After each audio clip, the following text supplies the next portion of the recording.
Oops, that's the wrong screen. Let me go to... How about we show me first, and then we'll reveal. Hello, everyone. Welcome to another episode of the show. I had COVID the past couple days. I guess I still probably do, but I feel good enough that I can come and stream again. Sorry if I'm looking a little rough or sounding a little rough. I'm still on the mend, so bear with me on that front, and my voice and everything is a little rough. But today... we have something special. We have a guest, a friend of the show who has been on a couple times before. Peter, which I'm very excited, before we get to that, I want to be clear, Peter is here as a guest.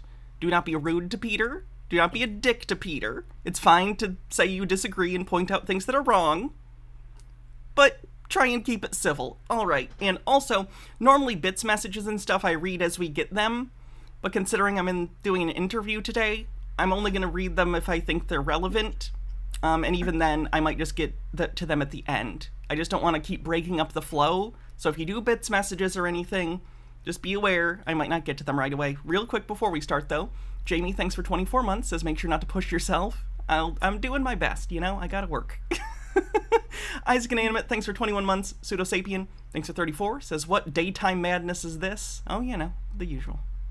And let's, is it this one? Is this the screen? Nope, that's the wrong one. What about this one? There we go! Hi, Peter. How's it going? I'm doing good. How you doing, Hannah? I'm doing pretty good. I'm actually going to adjust your screen a little bit, because there's some... One sec. This. And this. Because there's a little bit of headroom that I don't need. Doot, doot, doot. You'd think I would have finished this earlier when we were...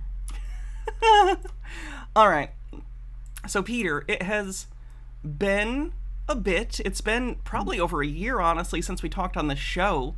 By the way, if I get, I got you up to date on my sickness. If I get short of breath and have to take a breath or anything. No worries. How have you been over the last year or so?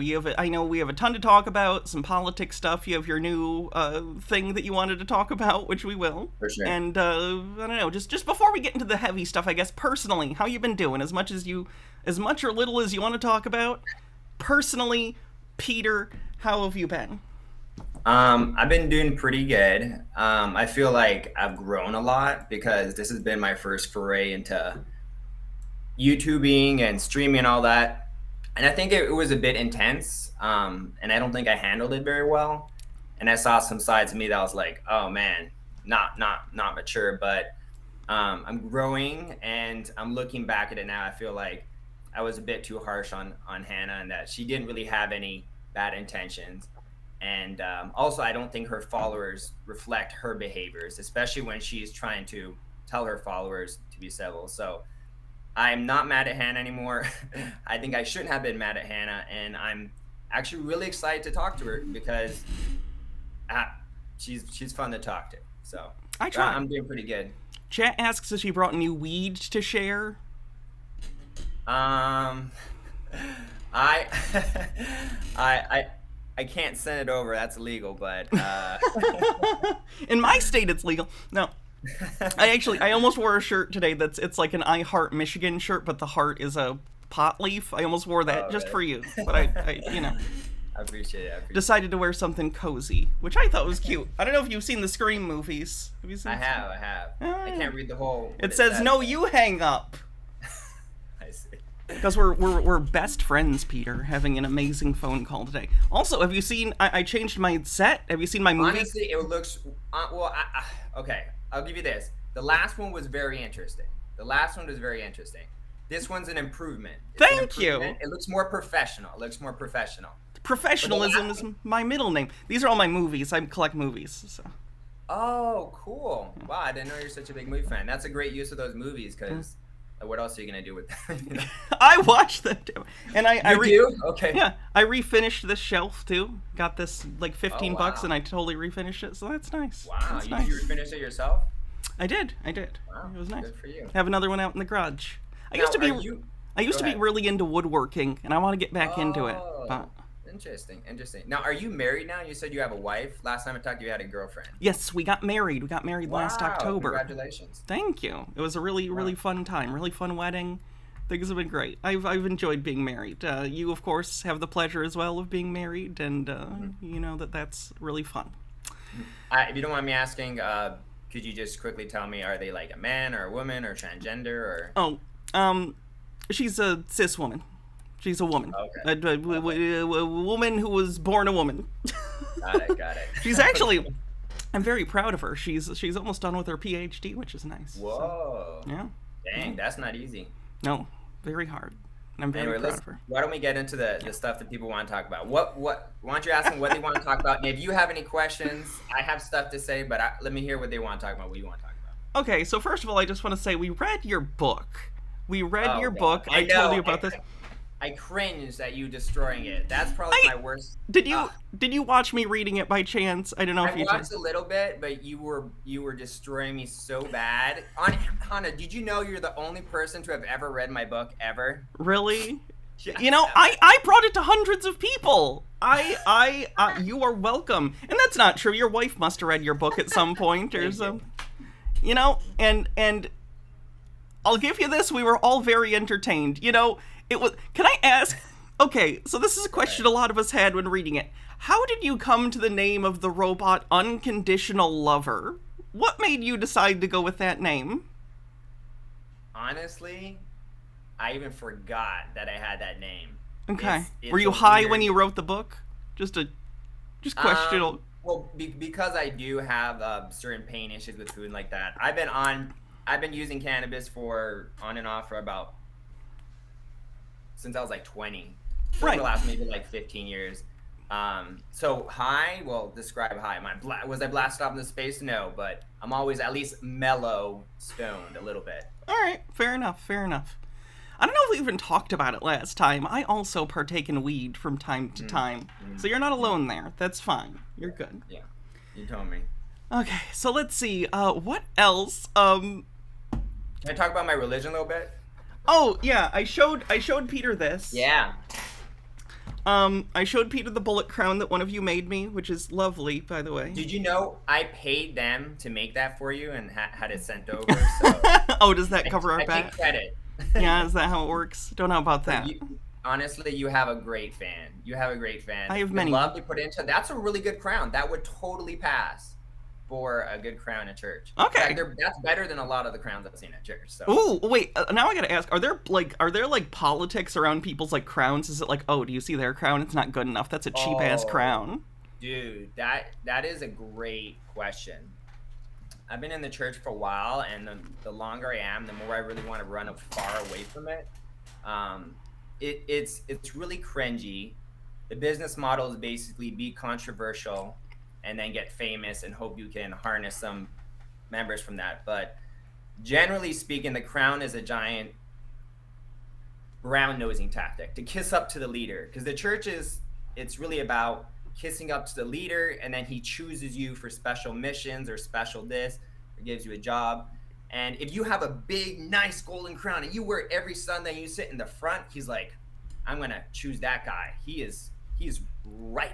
He's ripe for me getting him to do something. But if you don't wear a crown, the king's going to be like, I don't know. I'm not sure. He's not kissing up enough. I don't think he could really help me yet.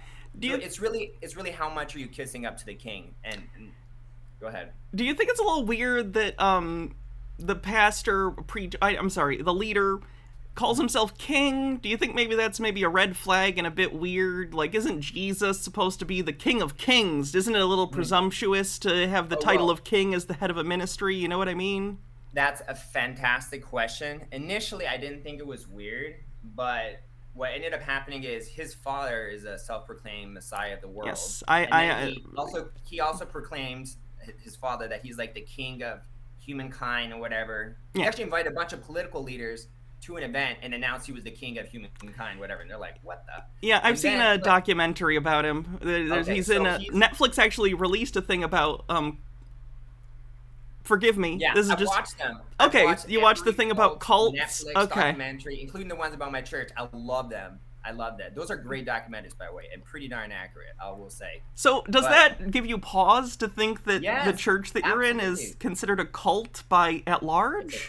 It's a cult. You know, it is. And the question is then how bad of a cult is it? Because what is a cult? I think you are a cult leader. I think I think YouTube and streaming is a cult of personality, I generally mean, speaking. But I then think, and then there's religious organized cults, which is a totally different thing. sure. I But think you're maybe spreading the definition of cult a little thin here. Like, for instance, my chat doesn't like. I'm not telling them syndicate, like I have all the answers. I'm not telling them that if they want to be close to God, that they need to be do what I yeah, say. Like they're yeah, not yeah, beholden to me in any social way for in the same. sure, for But sure. okay, I think you've made progress though. That's Yeah, good. yeah. That's very No, good that you're willing to see that. I, I've actually watched some of the church services recently because those get posted online. I've never mhm. seen you in the audience of that. Do you just not go or? I'm really struggling with the church a lot. Yeah. I think that I was okay with a lot of the culty stuff, Mm-hmm. but once I started supporting Trump and the king got really mad that Trump didn't win the election, he wasn't there and all that stuff. Mm-hmm. He started attacking Trump, calling Trump, retarded, a coward, Yeah. lazy, stupid. My loyalty was to Trump, not to the king.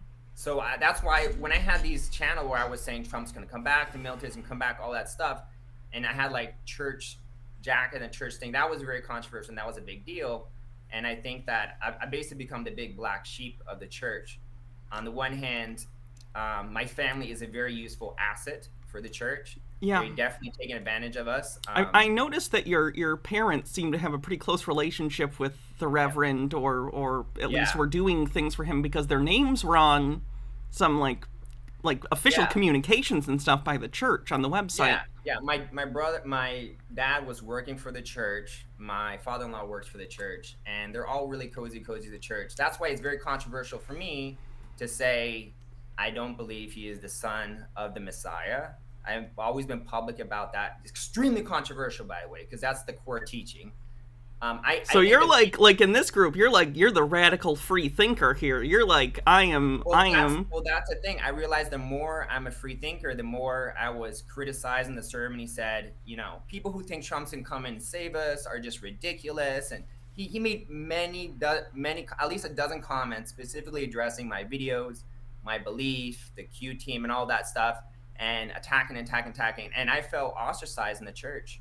And I kind of feel like it's okay. In my mind, that's where I drew the line. As soon as free thinking is ostracized, punished, attacked, then I started to think like, oh, we're in a bad cult now. You know what I mean? Well, do you think there's such a thing as a good cult? Like when we're talking about religious cults, do you think there's a such a thing as a good cult? I think it can be done, but I haven't seen it happen. I haven't seen it Yeah, happen. I can't say I've ever seen a religious cult that was a net positive in the long term. Like certainly some people feel like a sense of belonging, and that's a big Yeah, part of yeah, what people bring them in. But generally, the reason that these sort of organizations require such strict control is so that the leader can take advantage of people perfect. beneath them. Like I imagine 100%. in your 100%. life you've seen the Reverend.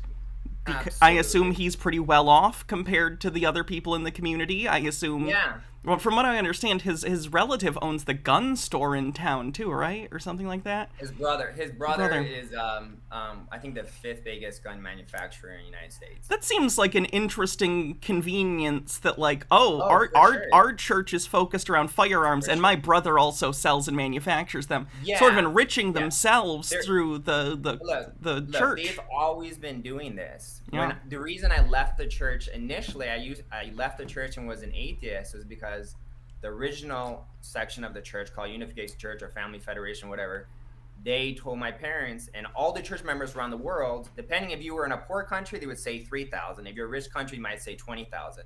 You need to pay us thousands of dollars because all your ancestors are in hell because they found out because they're in hell because they didn't believe that this guy was the Messiah. But if you pay this money, we'll do a special prayer and we'll teach them that who is the real Messiah and we'll send them all to heaven. Oh, And my parents that's fell for that. And a lot of people fell for it. A lot of really poor church members fell for that. And I said that's an absolute bullshit. that's And interesting. I left. My understanding when I grew up, because I've told you I grew up in a church. I'm not religious Yeah. anymore, but I grew up religious. What Yeah. I was told, and this is from I went to different churches as a kid because, my grandparents went to one church. I went to a Okay. Baptist school. I went to a non denominational church with my mom. Like, my understanding when I was explained was basically if you don't know about, like, ancestors, like people who were in isolated communities and didn't know about the word of God, Jesus, For in sure. Christianity, then you would be judged by basically your actions, like are you a good person, as opposed to just like you're fucked. You know Yeah. what I mean? Because that For sure. seems, For sure. let's say you're God. How is that fair that someone who never had the opportunity? I've made that argument. Yeah. See, that's the thing with the church. It's very much top down, just trust us. And I was always a questioner. I literally asked that same question in church to many people. I would ask, like the church would say, "Oh, these other religions are crazy. They pay money to the church, and then the church forgives their sins." 5 years later, guess what the church is doing? Yeah. So I called them out, and they Mm-hmm. always have some BS excuse. And at some point, you're just tired of the BS, tired of the control, tired of everything. In my situation, I can't just leave because I have a lot of Yeah. friends in there. Their community is very important to my wife and my kids. So That's what I'm cults do, stuck in there unfortunately, is essentially. they wrap your life so entwined with it that you can't leave Perfectly. reasonably. Exactly. It's Have you ever very thought of? hard to leave. Are you familiar with Martin Luther? Not Martin Luther King Jr., the original Martin Luther. Maybe not. No. Okay. He's the guy, I don't know if you know about this. Catholicism, before the Protestant Revolution, like Catholicism was charging people and saying, like, oh, you want your sins forgiven? Pay the church Yeah. money. And then Martin Luther, who was pissed off and like, the Catholic Church is bullshit. Why do we have to go through them to understand God? Oh, that's guy. He Okay. went Okay. and he nailed a list I of remember this. grievances Yeah. on the. Maybe, I remember maybe, that. maybe make a little list and nail it to the door of the church. I'm sure that'll go well for you. Honestly, that is a fantasy of mine. But the problem is that I have a lot of friends and people in the church. So any attack on the church would essentially backfire and hurt other people that I care about. So again, That as you sounds like said, it's almost threatening. It sounds like it they're is. holding It you is. hostage. Essentially, that's what cults do, and Yeah. that's the bad thing. It's like you have to believe. Free thinking is criticized. Everything is dependent on the church. You've invested so much in the church, and if you want to leave, then you have to admit that all those investments you made in the church were dumb, which a lot of people don't want to admit. My dad's been in the Sunk church for cost fallacy. That's yeah. what that's There called. you go, perfect. That's exactly what it's called. And my dad's been in church for 50 years, and no matter what I say, he can't. Once you're getting in to a certain extent, you just can't leave. I'm That in a must position be, where I want to, but I can't. as someone who covers conspiracy theories, it's pretty frustrating when you see someone who's in something and should know that it's wrong, but they have so much invested in time that they no longer want to question it. Which is a shame. Speaking of which, Mhm.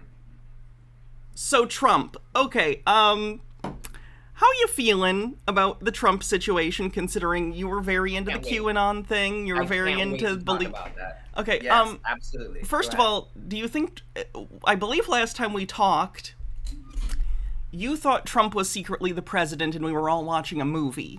Do you still believe that? Have you heard of Jan Helper Hayes? No. Oh, okay. So here's the thing. Let me try to summarize this. When Biden was inaugurated, it was a real shell shock, as you can imagine, for Republicans, because they were like, Trump was gonna keep winning, like he promised, and didn't happen. And so because I have and always still believe Trump is a 10-dimension chess master. Can I ask why you think that? Okay, I'll get into that. Well, it's mainly because I'm in the Q community, and that is the belief there. But I thought, why in the world would Trump give the entire military, most powerful military world, away to the enemy? It wasn't his decision. I said, well, in my mind, I felt like he had the power to choose. He doesn't. Well, hold on. Let me finish. Okay, and so I thought, since he had the power to control that situation, because he signed several executive orders about election interference stuff. Like, I just thought he had this great plan. And then when Biden was inaugurated, I thought, okay, maybe the plan wasn't to be president in the second term, But there's no way he gave full control of the entire military to Biden. And so I had this theory that Trump is commander in chief, or he's still in control on some level, and some element of the military, at least some important area, is still under Trump's control. Because a lot of people were saying it, but no one really credible said it. But hold on, Hannah. I know you're being very patient with me. Jan Helper Hayes came out this month and blew the whistle on everything. She's our new saint, I guess you could say. Oh wait, did she appear on like I'm sorry, Yeah. she appeared on some punditry show and she said like this is all part of the I think I maybe did see that. I just didn't know. There you go. I guess I don't. Why do you trust her though? You've trusted people in the past who have said the same things. I'll tell you why. You why. Look, could I be wrong again? Oh, freaking course, dude. Of course I can be wrong again. I was wrong about some things, but here's the thing. She went on there. She said Trump had all the evidence of election fraud, that he couldn't release it because it would be a civil war. That's something I said. She also said that they took 650 trains worth of gold from the Vatican. That's also something I said. She says that the Department of Defense and the Space Force is on Trump's side. It's another thing I said. He said, wait, hold on. Let me finish. She's saying that Biden's never had access to the Pentagon. Another thing I said. And then it goes further. She says, you know what devolution is? Yes, we've talked about it. Yeah, you and I talked about it. She says that has been activated. And here's the big one. I know you've been patient with me. Here's the big one. She says she is on, this is somewhat, right after this interview, Trump came out and truth. Jan Helper Hayes, fantastic woman, biggest endorsement ever. Mm-hmm. So that's why I trust her, because right after interview, hold on, this is the big one. She says she works on the defense, for the Department of Defense on a task force with 14 other people.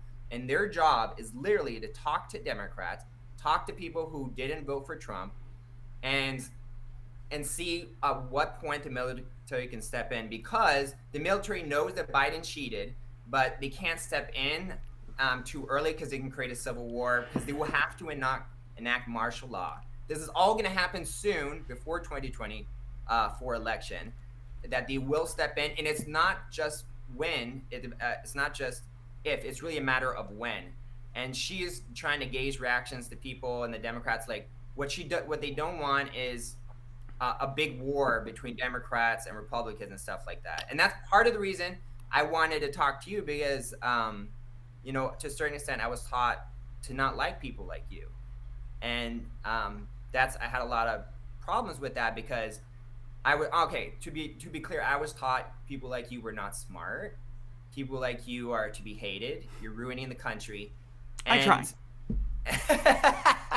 and honestly, there was a part of me that really liked you, because you were smart, you were funny, you're entertaining, generally pretty classy, and good, and there was just a lot about you that I liked. And then also your past with your religious thing and how you rebelled, like, I related to all that. So I had this cognitive dissonance. My beliefs were like, Hannah's horrible, hate her, blah, blah, blah. But another part of me is like, but is she really what they say she is? Or are these just stereotypes? I had to overcome that stuff.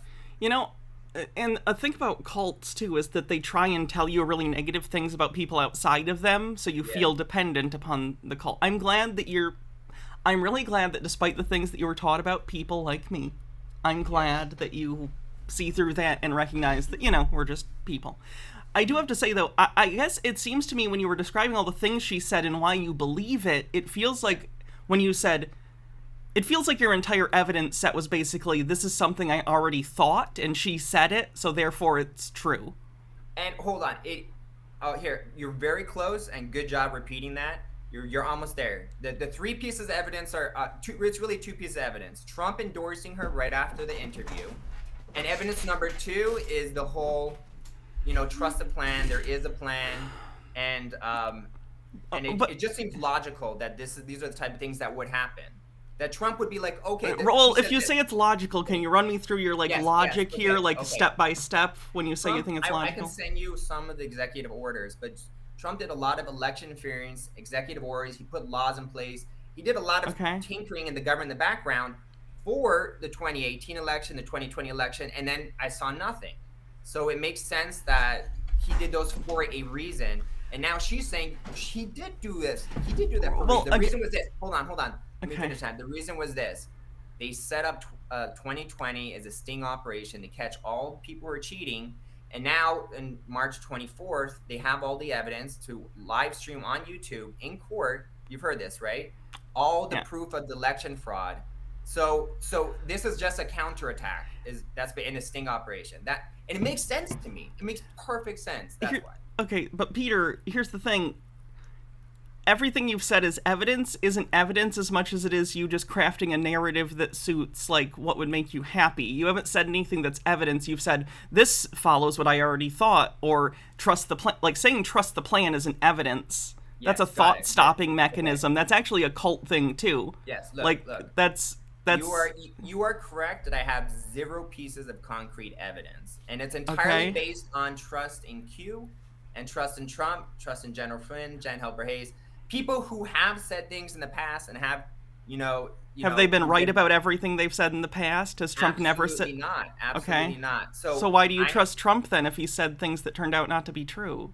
He's clearly fallible. Every single Q post and studied it. Like, I'm really in the Q stuff. It's just a powerful belief system that, in my mind, helps me see things better. And because of all this Q information in my head, it's locked me into the perspective of Trump is a 10-dimensional chess master. Military was always going to step in. One thing Q said is the military is the only way, which a lot of us believe means the courts are too corrupt, Supreme Court is too corrupt for the election, and the only way to fix this election is for the military. Well, and that's been confirmed by Trump and Jen Helper Hayes. Let's take a step back for a second. You know how you were talking about how your church is a cult and that the leader of that cult commands a lot of power and influence? For sure. Have you ever considered that the person who runs the Q account is a similar person who wants to influence people? And yeah, for sure. There's tons, like, most things Q has said have not come true. Like, the specific things Q said were, and that's all covered by him saying, like, oh, disinformation is necessary. Well, that's a thought-stopping mechanism. Cults do that, too. I guess I don't understand. To me, and here's my fear. My fear is that as you became more alienated from your church because you started seeing the cracks, you found a different group that had a strong leader that you felt you could be a part of and get community and meaning. So you jump from one cult to the other is my fear, and you're not noticing the similarities between the two. Okay, so here, let me... A lot of what you're saying is really spot on, and that's why I like talking to you. You're really good at seeing through stuff. It is true.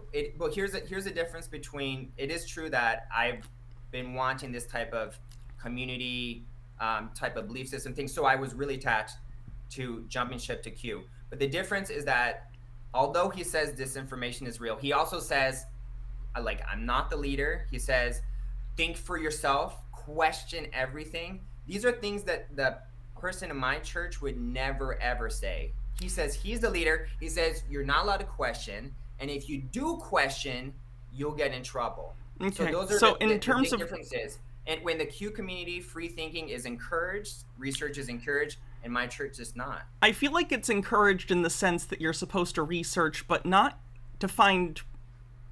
Let me put it this way. There are 2 ways of looking at things. Either you go, I need to find evidence of this, and you look for evidence that something is true. Correct. Or you say, I want to falsify this. I need to find evidence it's false. And I feel like with the Q thing, what you and some other people do is, I need to find evidence this is true, and then you find anything to fit what you consider evidence instead of going, let me think of all the ways this could be false, which is really the better way of rigorously testing beliefs. So for instance, if we're talking about question everything, let's for a second take a hypothetical. Let's take a step back. Again, this is a hypothetical. You don't have to consider this true in any way. This is a hypothetical. Go ahead. What if Trump is just wrong? Like, what if he just is a cynical politician that is just saying things in order to try and stay out of jail? And even in this hypothetical, imagine he really committed crimes. Okay. Do you understand, like how that would be? Like what consider that. Why I understand that. Consider that. How would that look different than now? If Trump was guilty and was just a guy who was trying to stay out of jail and using people who believe in Q and stuff, how would that look different than what is happening right now? Specifically in terms of what? Like right now, what is the difference between what Trump is doing now and what he would be doing if he's guilty?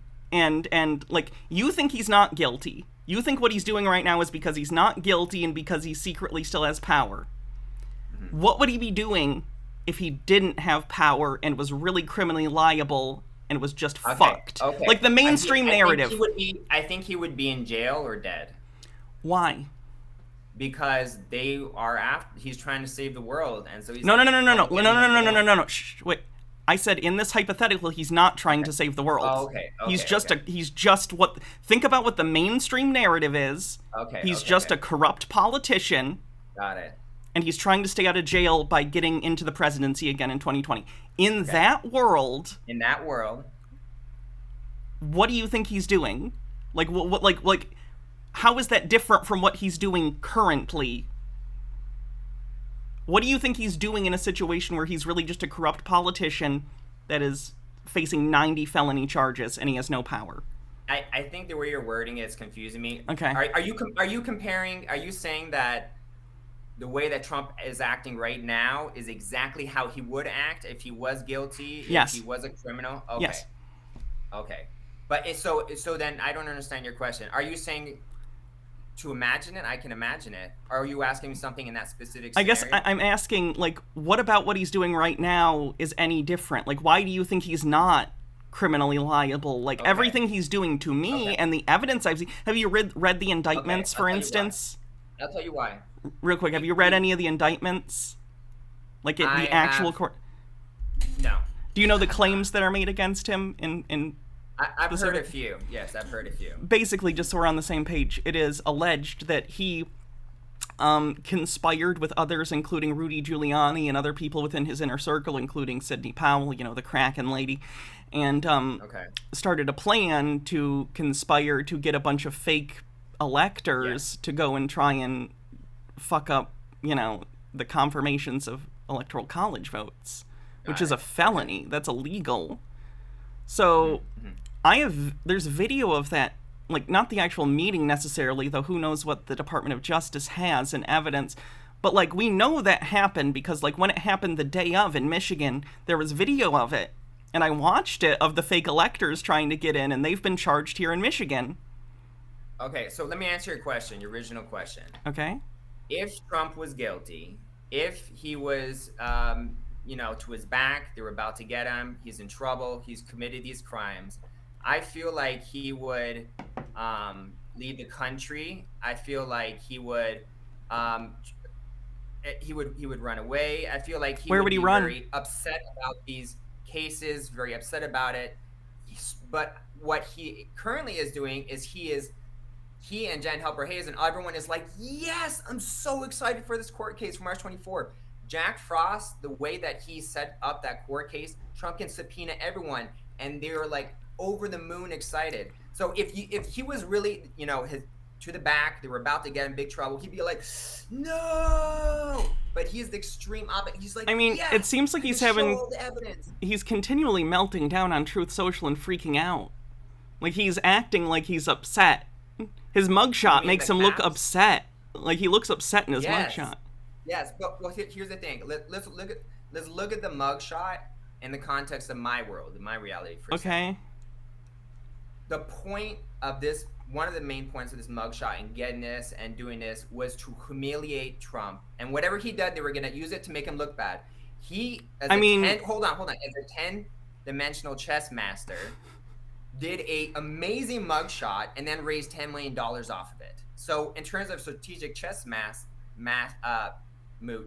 terms of a strategic chess move, he completely countered them. Instead of being harmed by it, his whole campaign was fueled by it. If he's a billionaire, why would $10 million is nothing if you're a billionaire? So that doesn't even make sense. He's lost a lot of money since he's been president, unlike other politicians. So he does need the support. If you just look at it, look at his net worth, look at Obama's net worth, super duper poor, he's a millionaire. Biden's net worth, he was poor, super rich. These people are often Biden poor wasn't poor, but yeah, presidents Trump's the first president to leave a presidency poorer. He left poorer. I don't think that's look true. At his net worth.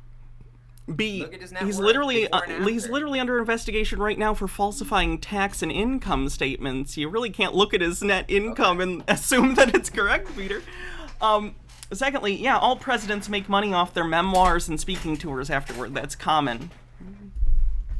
I'm just pointing it out. Wait, off the you. Go ahead. They also make money. No, that there's very Trump little also money made made on money these in memoirs office and from the office of the biographies. presidency.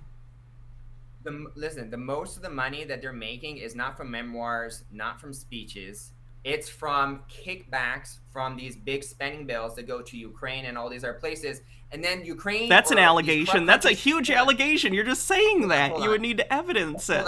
hold on, Hannah. Here, Everyone I is love talking to saying. you. Hold on, Hannah. I love talking to you, and I love when you destroy my points, and I love debating with you. But all I ask is you let me finish my thought. Because if I can't finish my thought, you're not giving me a chance. It just ends up a little bit gish gallopy in that you put off like 7 different wrong points, and I have to address them all. But I apologize. Okay, I'm an only child, so I have bad habits in terms of taking the time. Go for it. It's okay. Look, in my world, if Trump is saving the world, of course they would come after him. So every look, in our world, every lawsuit they do, every time, every mugshot, everything they do to attack him, literally reinforces my reality of, wow, he is a target. I know in your reality, it's like every single time they do this, it's more evidence that he's corrupt, that he's broken the law, that he's a felon. In my world, it's like, wow, he's innocent, and yet they're so against him, they must be threatened. So that's how these events are placed in your belief system versus my belief system. Does that make sense? Okay, so in terms of, remember what I was saying earlier about looking for things to prove you right versus prove you wrong? Mm-hmm. What evidence, hypothetically, what would it take for you to be like, oh, I've been wrong this whole time? Because we had this discussion before, and you literally said if Trump isn't in office, like by the end of 2021, and he wasn't, but you still believe this stuff. Mm-hmm. So you've set a goalpost before, and we've passed it by a lot. Sure. And you're still a believer. So right here, can you put another goalpost? What would prove you wrong? Yes, I would love to. I don't think Joe Biden will continue to be president for his entire presidency, and I don't think it's just because he'll step down from being, having dementia, and Kamala Harris. I mean, there will be. It's been strongly implied there will be action to get these people before Biden's presidency is over. So in terms of a hard goalpost, I would say there will be accountability to the Biden family, either arrests or trials or something before the 2024 election. And if you want a soft goalpost, the Q community, General Flynn, some people that Trump has endorsed recently are all saying this. This is what they're saying. Let me say this. This is generally the what they're saying right now. What General Flynn, if you guys don't know, he is the, in a sense, self-proclaimed, in a sense, leader, the general leader of the Q people who consider themselves to be digital soldiers. Can we pause? I'm really sorry. One of my cats is like apparently not okay. I need to check real quick. I'm serious. Like I'll be right back. I'm sorry.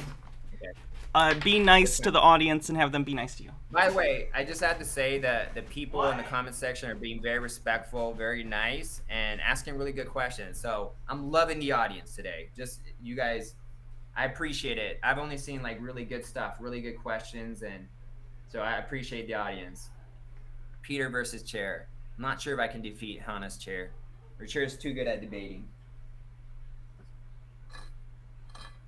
That gaming chair. This gaming chair was cheap. It was the cheapest comfortable chair I could afford. So I really don't like that it looks like a gamer chair, but I do like that it's very comfortable. It's like $120. And because of these physical pains that I experience, comfort's very important to me. So that's why I like the chair. But if you guys have any questions right now, I'm happy to answer them. The Church of Chair. You guys are really funny.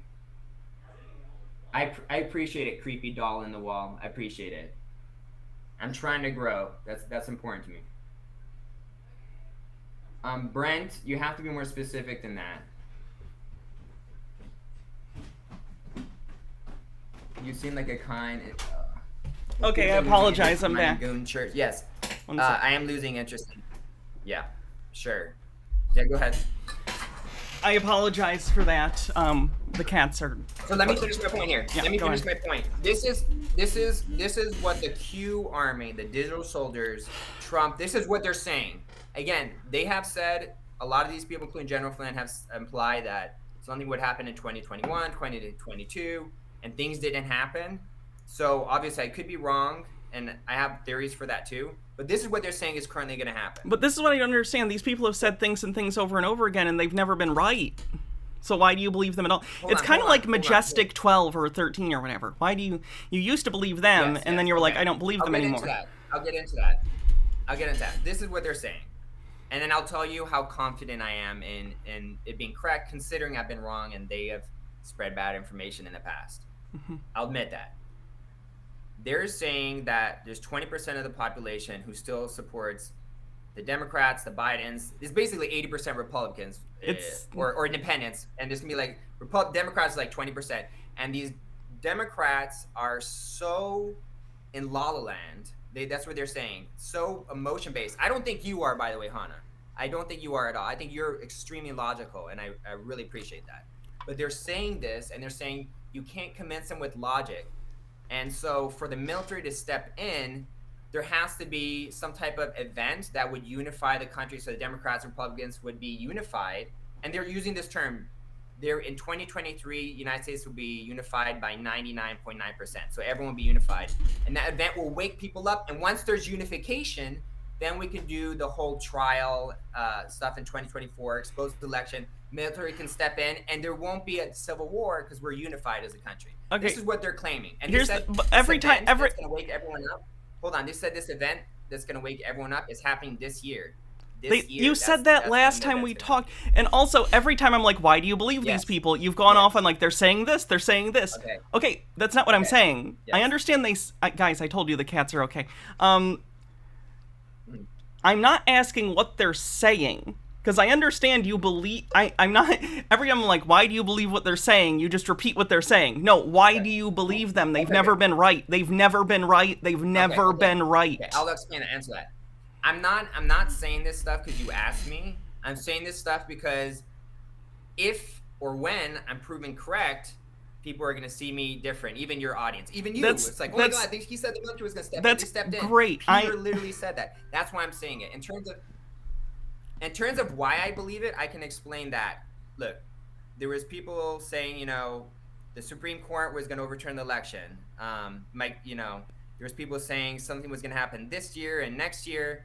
Trump said they were going to return the diamonds. Something's going to happen very soon. There was a lot of this, and none of that has come to pass. Right. Nothing that was promised. Ironically, everything I've said was going to happen has happened. Would think, hold on, what's going on here? You gotta let me finish, Hannah. I'm answering your question. Why do I believe all this stuff? Even from people who have put out bad information. And zero good information, by the way. Okay, well, we can disagree on that. What good information have they given? That's objectively evidenced true that everyone would... For example, Trump, as Jan Helber said, he's more the embellisher-in-chief than the person who always tells the truth. I think Trump is in a position where he has no choice but to put out bad information. But the reason that he puts out bad information is because there is a deep state, and the deep state plans their moves, whether it's a false flag or whatever, based on Trump's moves. For example, the Hunter Biden stuff comes out, and then Trump gets indicted, and then another Hunter Biden. You guys talk about Hunter Biden every day. So, hold on, pause. Let me answer your question. Have you seen Hunter Biden's pictures? He has a huge schlong. It's true. He's got a giant dick. It's huge. Does cocaine make your dick huge? He uses a dick pumper. That's why it's huge. Okay. I mean, those things don't do that to it. Let me tell you, that is. I haven't tried them. I heard they're amazing though. They break your penis. Don't do it. Yeah. Seriously though, he's got a huge penis. He's got a huge penis. In one of those pictures, he was getting a foot job while eating pizza. Hold on. Let me answer your question. The reason I trust this, when I say trust, I mean, I think there's a 80 to 90% chance that something will happen this year. You said that before. But I think there's a 100% chance it'll happen next year, and this is why. Trump has to trick the deep state into expending ammunition. You know what ammunition is? You think There's that only a it's certain amount of false flags that they can do before they run out of false flags. There's a certain amount of counters they can do. And if they run out of counters, because Trump's like, I'm going to do this. You know, he said he was going to release election fraud stuff on Monday. And then something happened. And then it's like, oh, actually, I'm not going to release it. It's have all you about considered? tricking them. Hold on, let me answer. Hannah, let me. You're Hannah, let me going on finish. and on and on. You're not giving me space to talk. Give me 1 minute. Give me 60 seconds. Give me Okay. 60 seconds. Give me 60 seconds and I'll answer in 60 seconds, okay? It's a chess match. And part of chess or mixed martial arts is pretending you're gonna make a move and then not, to trip some people up. It happens in martial arts, it happens in this type of complicated political chess matches. So how can I believe that something's gonna happen this year when the people saying that were wrong? Because in my head, I internalized they weren't wrong. They put it out to trick the deep state. Unfortunately, we were emotionally damaged by it because we really were hoping it was true that it was going to happen this year. But it's okay because it expended the deep state's ammunition. Why so would that when it actually does happen, the deep state won't have any counters left. So that's why I can see that they said stuff that aren't true, but I'm like, I will forgive it and I'll still trust you because this is a war and you're making chess moves and I trust what you're saying had to be, and everything you had to say, it had to be that way. I have that unconditional trust with Trump. Did that answer your question? Okay. Again, what you're saying to me sounds like a cult-like devotion to Trump. Why do you believe he's infallible, or why do you have this faith in him when he is just objectively not shown any let me turn my fan on real quick. It's a little warm in here. One sec. Sorry. I'll be right back anyway. I gotta take a break.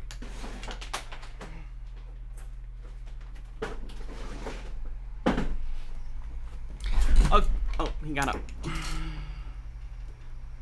If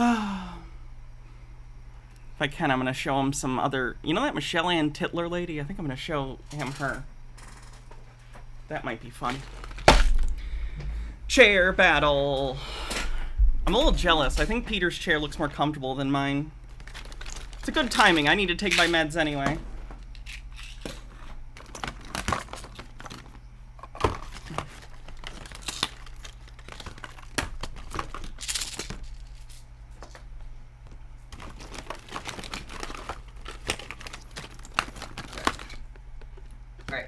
So Hannah's making a very logical and good point right now. She's saying, I'm taking my meds. I was Sorry. in a church. I was in a cult-like church that was saying certain things, and my belief systems were set up so I'd always believe the church stuff and et cetera, et cetera. And I left that, and now I'm doing another cult-like movement where the leaders can get stuff wrong, and I still follow unconditionally. So It sounds like I moved from one ridiculous cult to the next, and that is 100% valid, logical point. And I understand that it looks a little bit crazy, but the reason that would differentiate why you see it that way versus me is I've seen Trump be right about a lot of things, and although you haven't, you have to understand, your belief systems are set up so that even if I presented good evidence, you would say, no, that's not evidence. For example, that in Pennsylvania where I am and I voted, there were 200,000 more votes. There were people in the state. No, there weren't, Peter. Hold on. Peter, all of these things have been debunked. Literally, this has gone to court 60 plus times. There were audits. Even the one that you were behind. Remember the Cyber Ninjas audit that you were so sure that was going to be the one? He won. Now you're not letting me talk, by the way. Oh, sorry. Go ahead. Sorry, you're right. Go ahead, finish. It just seems to me that, like, every time there's an excuse. It's never once have you been right on these things. Yes. Trump has never been right on these things, and you continue to believe it. Like, what happens in... Hold on, real quick. In like, 2024, if Trump doesn't get elected, or if he does get convicted of something... where are the goalposts going to move, or will you finally admit you're wrong? Like at what point do you admit that you have a sunk cost? You are doing the sunk cost fallacy, and you have put so much of your identity into this that it would be devastating for you to admit that you just got tricked. Yes, great question. I really enjoyed talking to you, Hannah, because you are really You're pretty smart. I'll say that. By January 2025, the same someone's inaugurated and it's not Trump, and they're officially inaugurated and days go by to the end of the month and nothing's happened, at that point I'll lose faith, like 100% faith. So not even on the inauguration, but like at the end of the month. Okay. But this is what it seems like you're still not fundamentally getting my point. You're saying that's the new goalpost for my beliefs. Okay. You're saying we're doomed. Have you considered that, like, you're still not backing up enough from your own belief system? Have you considered that Democrats aren't all evil monsters and that, in fact, like... Whoa. Hold on. Are you implying that I believe that? It kind of seems like you just said we're all doomed if Trump isn't in office. No. Oh, no. Honestly, I'll be real with you. I love humanity. I love people. I have nothing against Democrats. I have love for everyone. But when I say doomed, it's because I believe that when I say Democrats, I'm generally speaking about politicians or people who are cheating an election or the criminals. 99% of Democrats are good people in my mind. Like almost every single one of them. What if there's no election fraud? I say doomed because I believe the politicians are trying to destroy our country. What if they're not? What if they're not? That'd be great. I'd love to be proven wrong. That would be a relief. You should be relieved. That's the reality.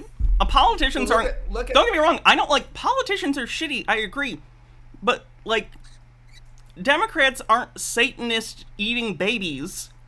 Some are. No, they're not. But not Democrats. I'm talking about Democrat politicians. No, none of them are eating babies or adrenochrome. Okay.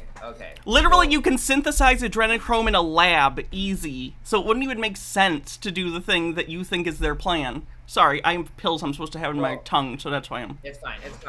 Part of the adrenochrome rush is killing someone, and also when you take adrenochrome, you need certain vitamins, I think like B vitamins or some type of element in the actual blood. None of that's true, Peter. I'll put it this way. This is going to sound crazy, but the most natural and thrilling way for these criminals to do adrenochrome is straight up the darkest way possible. And why? Where did you hear that? Why do you believe that's true? You read it on the internet. There's no evidence this is real. There's a lot of evidence that the stuff you're saying is not real too. Like what? Like what? That there was no election fraud. Like what? Name actual evidence. It's gone to court, Peter, with Trump judges. With Trump judges. Got it. All right. Can I reply to that? There were 60 court cases. 57 had no standing, which means they were not heard in court. Right, because of lack of evidence. Because of lack of evidence. Let me finish. Hannah, let me finish. 3 went to court and Trump won 2. That's 66% success rate. Literally, one of them was about standing close, the distance, and even that was undone by a higher court. And I don't know the other one you're talking about. Right, there were 60 cases, only 3 were heard. Trump right, because the other ones were found to not have evidence. If he had evidence, they would have shown it, and then they would have gone to court, but there is none, because it doesn't exist, Peter. In court, Trump's lawyers refused to say that there was election fraud, because they knew that in court they'd actually get in trouble for it. You're breaking up. What's the last thing you heard from me? Sorry, can you pause for a second? Your internet connection is breaking up a little bit, and I'm having trouble hearing you sometimes. You know what's going on with that? 1 second, I gotta close my... I want to hear you. No, I get it. 1 second.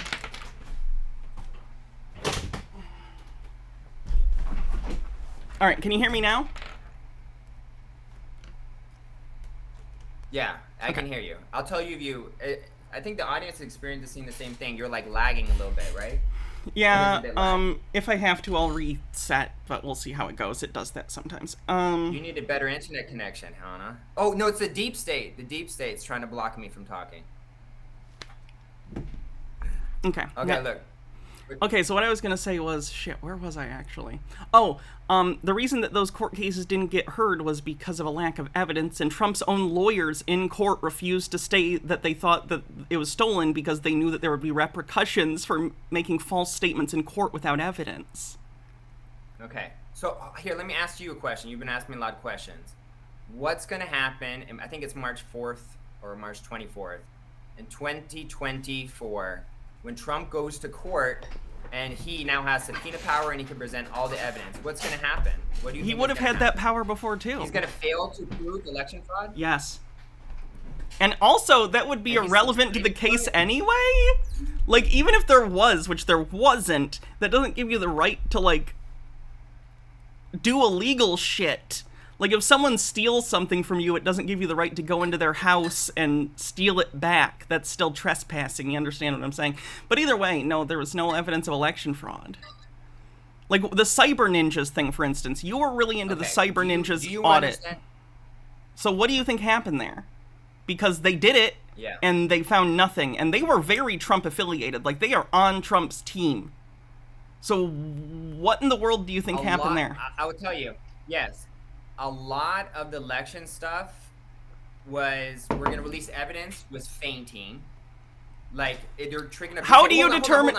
One thing, Peter. How do you determine the difference between a feint and you being wrong? Okay, here, I'll give you a good thing. A lot of Republicans were predicting in 2018, 2019, there's going to be a pandemic. They're going to say we need to do mail-in voting. When? Mail-in voting, there will be cheating. That's something Trump admitted. There are entire states that only do mail-in voting, Peter. That's not even a new thing. Did you watch 2000 Mules? They have documentaries about the cheating. I'm familiar with the Mike Pillow documentaries, Peter. No, that was boring as hell. Did you watch 2000 Mules?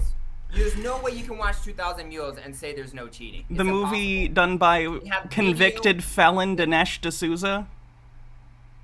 They have video evidence, phone tracking evidence, everything showing these people cheating. Just watch it. Peter, you are falling for propaganda.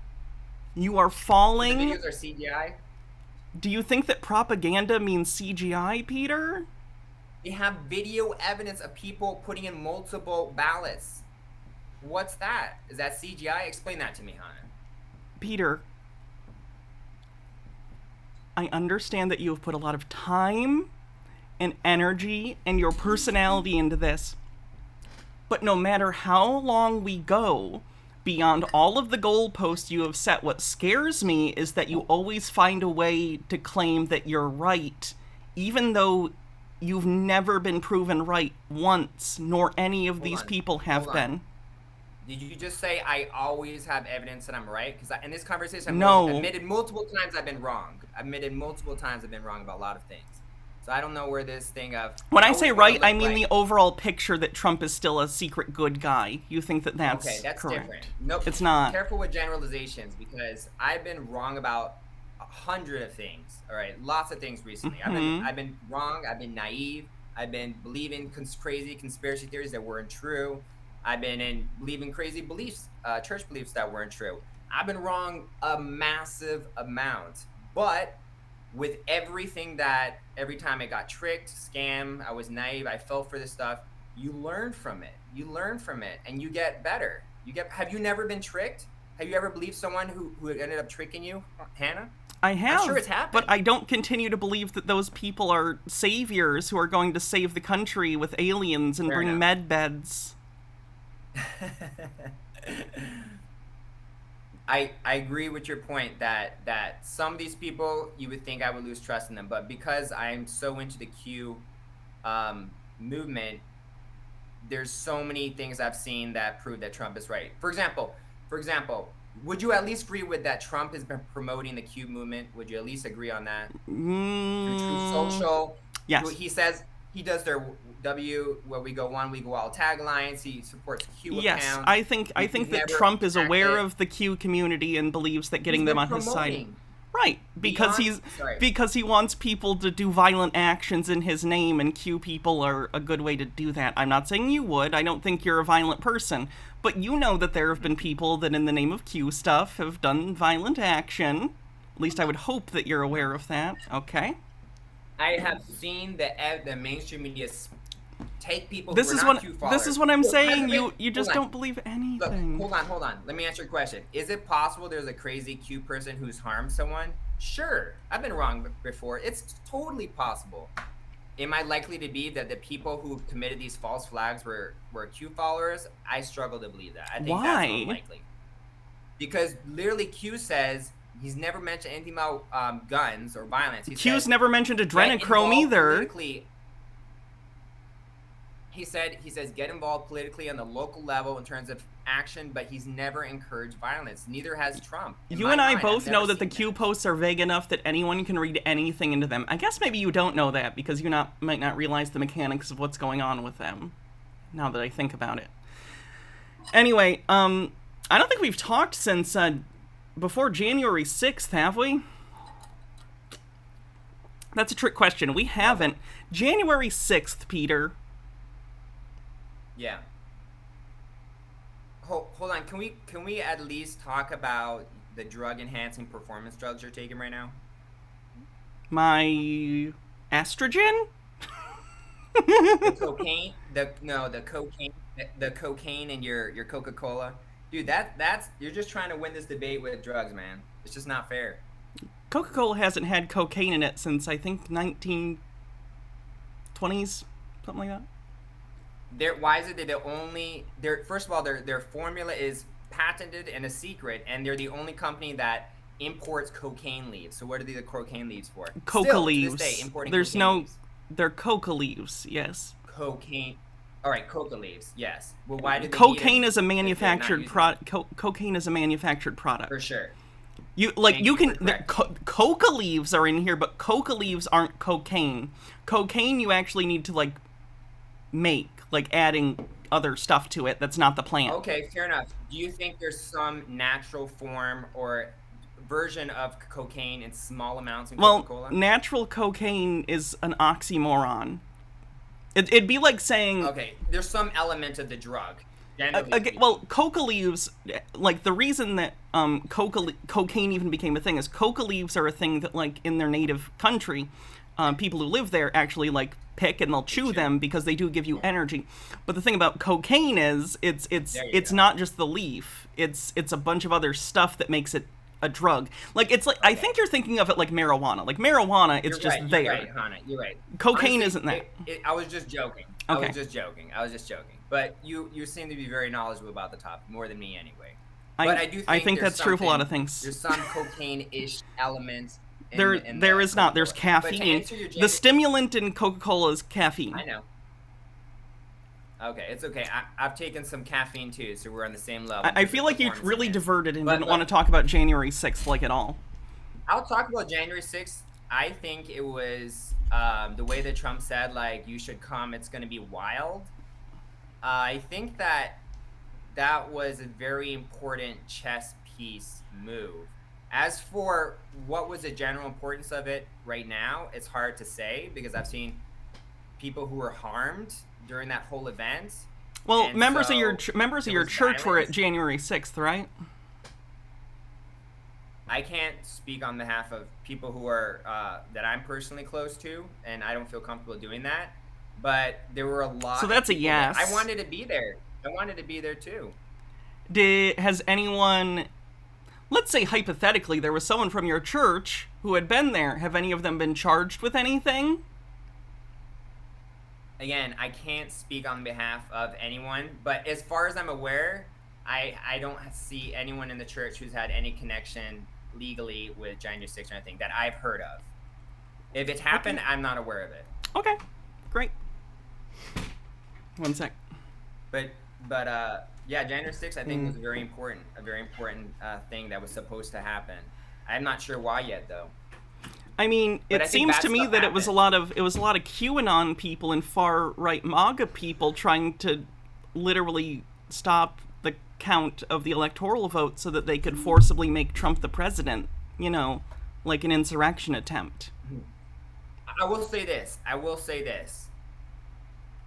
It's very easy from a logical perspective, not emotion, to see your perspective, what you're saying is accurate. It's very easy for people to say Trump incited violence and he wanted to overturn the election. He sent the mob over there to that building to overturn it, to break it in. It's very easy from a completely logical, based on a lot of facts, to believe that. I will tell you that. Yep. And I think that was by design. He wanted to bait the deep state into thinking that, and into thinking that so that they would come after him for January 6th, and then he can counter them. And one of the counters is this. He actually told Nancy Pelosi, I want, I think, 20 or 30,000 National Guard to protect the people. And Nancy Pelosi said, no, again, protection, no protection. That's so not true, Peter. He counters it. Peter. Like, he says, he waits. Wait, hold on. So you think this is all a trick? What about Ashley Babbitt? Like, she's dead. That was an unfortunate accident. It was an accident. It wasn't an accident. She was pursuing members of Congress and got shot. Rightfully so. It's been implied by Trump. I don't know the full story, but it's been implied by Trump that the person who killed her was not a good person. I don't know the full story, though. So, have you considered that Trump is just a liar? Well, he lies. Oh, for sure. He lies a lot. He lies a lot. Is it good to trust someone who lies a ton? Generally speaking, absolutely not. It's very dangerous and reckless. But there are certain times where you can make an exception. There's always an exception to the rule. And with Trump, he is the perfect definition of exception. Why? Because he is pretending he's going to hit. He's pretending he's going to make a move, and that tricks the deep state. Again, what evidence do you have of that? Because it just seems like you make predictions or other people make predictions and then it doesn't happen, and instead of saying, oh, maybe this was never going to happen, you go, it must have been part of the plan. Like, why do you think it's part of the plan and not just you were wrong? Or someone else was wrong, or you were lied to? I'll tell you. The reason, again, do I have any really hardcore evidence to prove a lot of the stuff that I'm saying right now? Nah, not really. I'll give you that. But it's been promised that the January 6th is going to boomerang, the 2018, 2020 election again, boomerang. You're just going back to why does it matter what's said if who's saying it is unreliable? Anyone can just say things. Yes. Okay, look. It's been promised that to our community these things had to happen the way they did. They will boomerang, and the evidence will be presented. If it's not presented, I got scammed, I got tricked, and so far it has not been presented. But if QAnon started QAnon started in 2017. It has been 6 years. Yeah. You have not been provided evidence. Who are you saying promised this to you?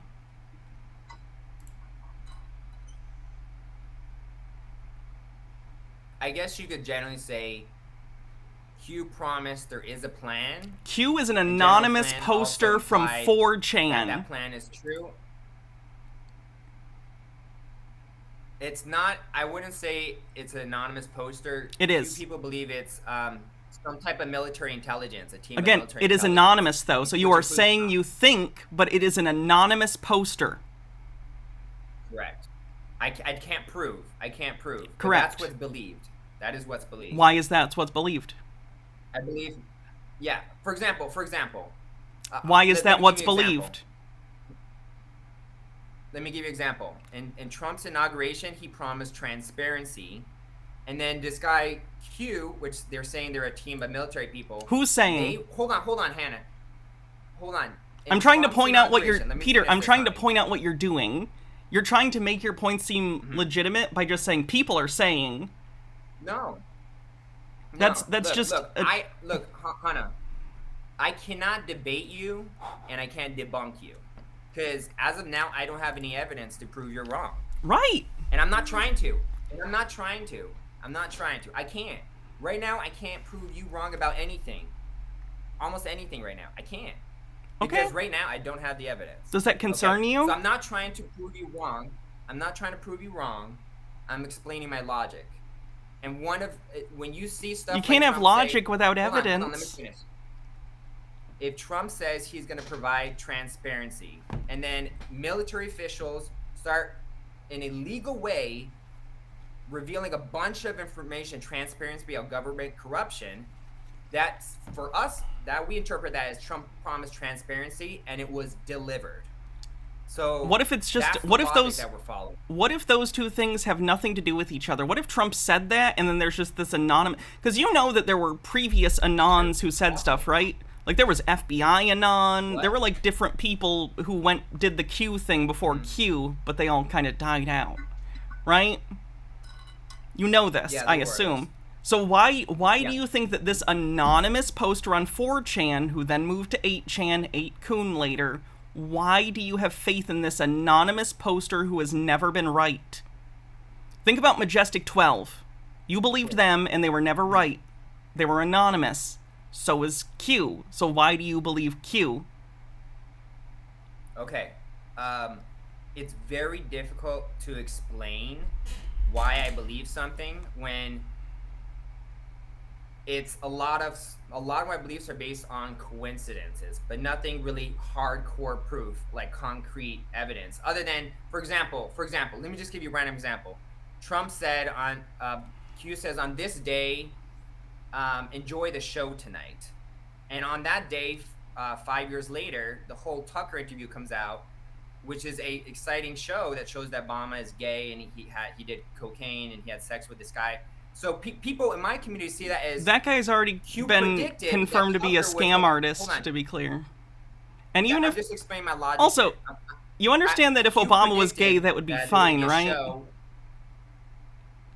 Like if Obama was gay, it wouldn't matter. Also, he'd be bi because Michelle, but I assume you're one of those people who thinks Michelle is secretly trans, which isn't true. I'm trans. I'm telling you, that's not true. Okay. Do you like the idea that Obama is gay, or I don't care either way. It's irrelevant to me what his sexuality is. You wouldn't care if he's the first gay president ever? That doesn't matter to your community? I think that would be a big deal. I mean, it'd be cool, but like it has nothing to do with him as a person in terms of his character, which is clearly what Tucker is trying to do. He's trying to tell people, because people are already shitty about Obama because he's black, and then there's going to be people who, like, I cover conspiracies. Do you know how many times I see people doing conspiracy theories saying Michelle Obama's secretly trans? Like, people are rabid about these two people. Like, it's so weird. Dude, they're also probably gay presidents before, we just didn't know about it. Dude. There's some people who think Abe Lincoln was gay. Dude, up to at least 50% of Republicans believe that he is a male. At least 50%. It's widespread belief. Yeah, Republicans are stupid. To a gay man. Again, for one thing, that comes with a complete misunderstanding of things anyway. If Michelle Obama was trans, she wouldn't be a man. She'd be a trans woman. And I understand that you're in a lot of right-wing things, but bear in mind, you respect me as a person, more or less. I'm trans. For sure. Okay? I do. And you haven't been rude about that. I'm sure you have your own personal beliefs about it, and at least you've kept them to yourself. But, like, if Michelle Obama was trans, she would be a trans woman, and straight guys get with trans women. I don't know how to tell you that, but it's very true. I believe you. Okay. So what is the point you're trying to make specifically? That it's rude the way that they say he's a man, or again, or you're gendering Michelle Obama wrong, and she's a cis woman. She's a woman who was born with a vagina. Like, she's not trans. That's the overall point, Peter. I can tell you don't believe me. Peter, I am literally, and this isn't like a thing where it's one-to-one, it's not a thing where you can necessarily tell, but I am trans. If anyone were to, like, be like, I think I can clock that, it would be me. She's not trans, Peter. You really don't believe me. That's so funny. Hold on. Do you believe that she has any type of masculine features at all? I think that often Republicans and racists in general, for whatever reason, this happens a lot to black women, where there will be features that are not the same necessarily, that are stereotypically, like, white feminine, and it gets really gross, racist, and transphobic, yeah. Okay. All right. Fair enough. Again, I do hang around a lot of people who don't use proper terminology. They don't say, they don't. Like, do you think you have no, for instance, do you think you have no feminine features? Like, do you think that you are all masc? You have no feminine features whatsoever? I believe everyone's got a feminine and masculine side. Oh, For sure. yeah? So you think people can have both? Yeah, So do you everyone. think that's maybe a little weird that people focus on Michelle Obama, and that's incredibly rude and weird and obsessive because Republicans are obsessed with people's, like, dicks and vages and stuff? I think it's people are less obsessed about, in my opinion, less obsessed about him being Obama being gay and this guy, being a trans Again, woman, and they're more obsessed about what that means. Why did he lie, and what's he trying to hide? That's what people really care about. okay, well, to be What's clear, he hiding? first of all, it would be no one else's business. People being trans or not is no one else's fucking business. Okay. So, anyway, we got way off topic here. Sorry, but Hold on. The- Can I ask you a question? Sure, Can I go ask you for a it. question? mm-hmm. I voted for Obama, by the way. Cool. If Obama said he was gay and that his wife was a trans woman, A gay person wouldn't marry a back- trans woman. To be clear, a gay person wouldn't marry a trans woman because they're attracted to men. Okay, sorry. I'm trying to word it properly. I'm trying to be respectful here. Doing a But bad job. Believe me, this is new stuff. This is new stuff. If this stuff was true, and he came out about it, a lot of people wouldn't have voted for him. So that's why they feel like you didn't give us the whole truth. If you're running for president, then if your spouse is not what they say they are, I think people have the right to know in that condition because it reflects You're wrong. whether they want to vote for him or not. You're wrong, Peter. Okay. You just want to project You don't think people have the bigotry right to against know? trans people. You are projecting bigotry against trans people and gay people onto someone you don't like politically. Obama's straight, to my knowledge. Michelle's a cis woman.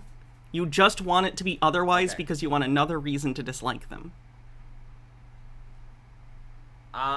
Okay. First of all, I'm trying to be very respectful here, so I'm not trying to be rude here. You're doing at a all. bad job. At the same time, I'm doing a bad job. Okay.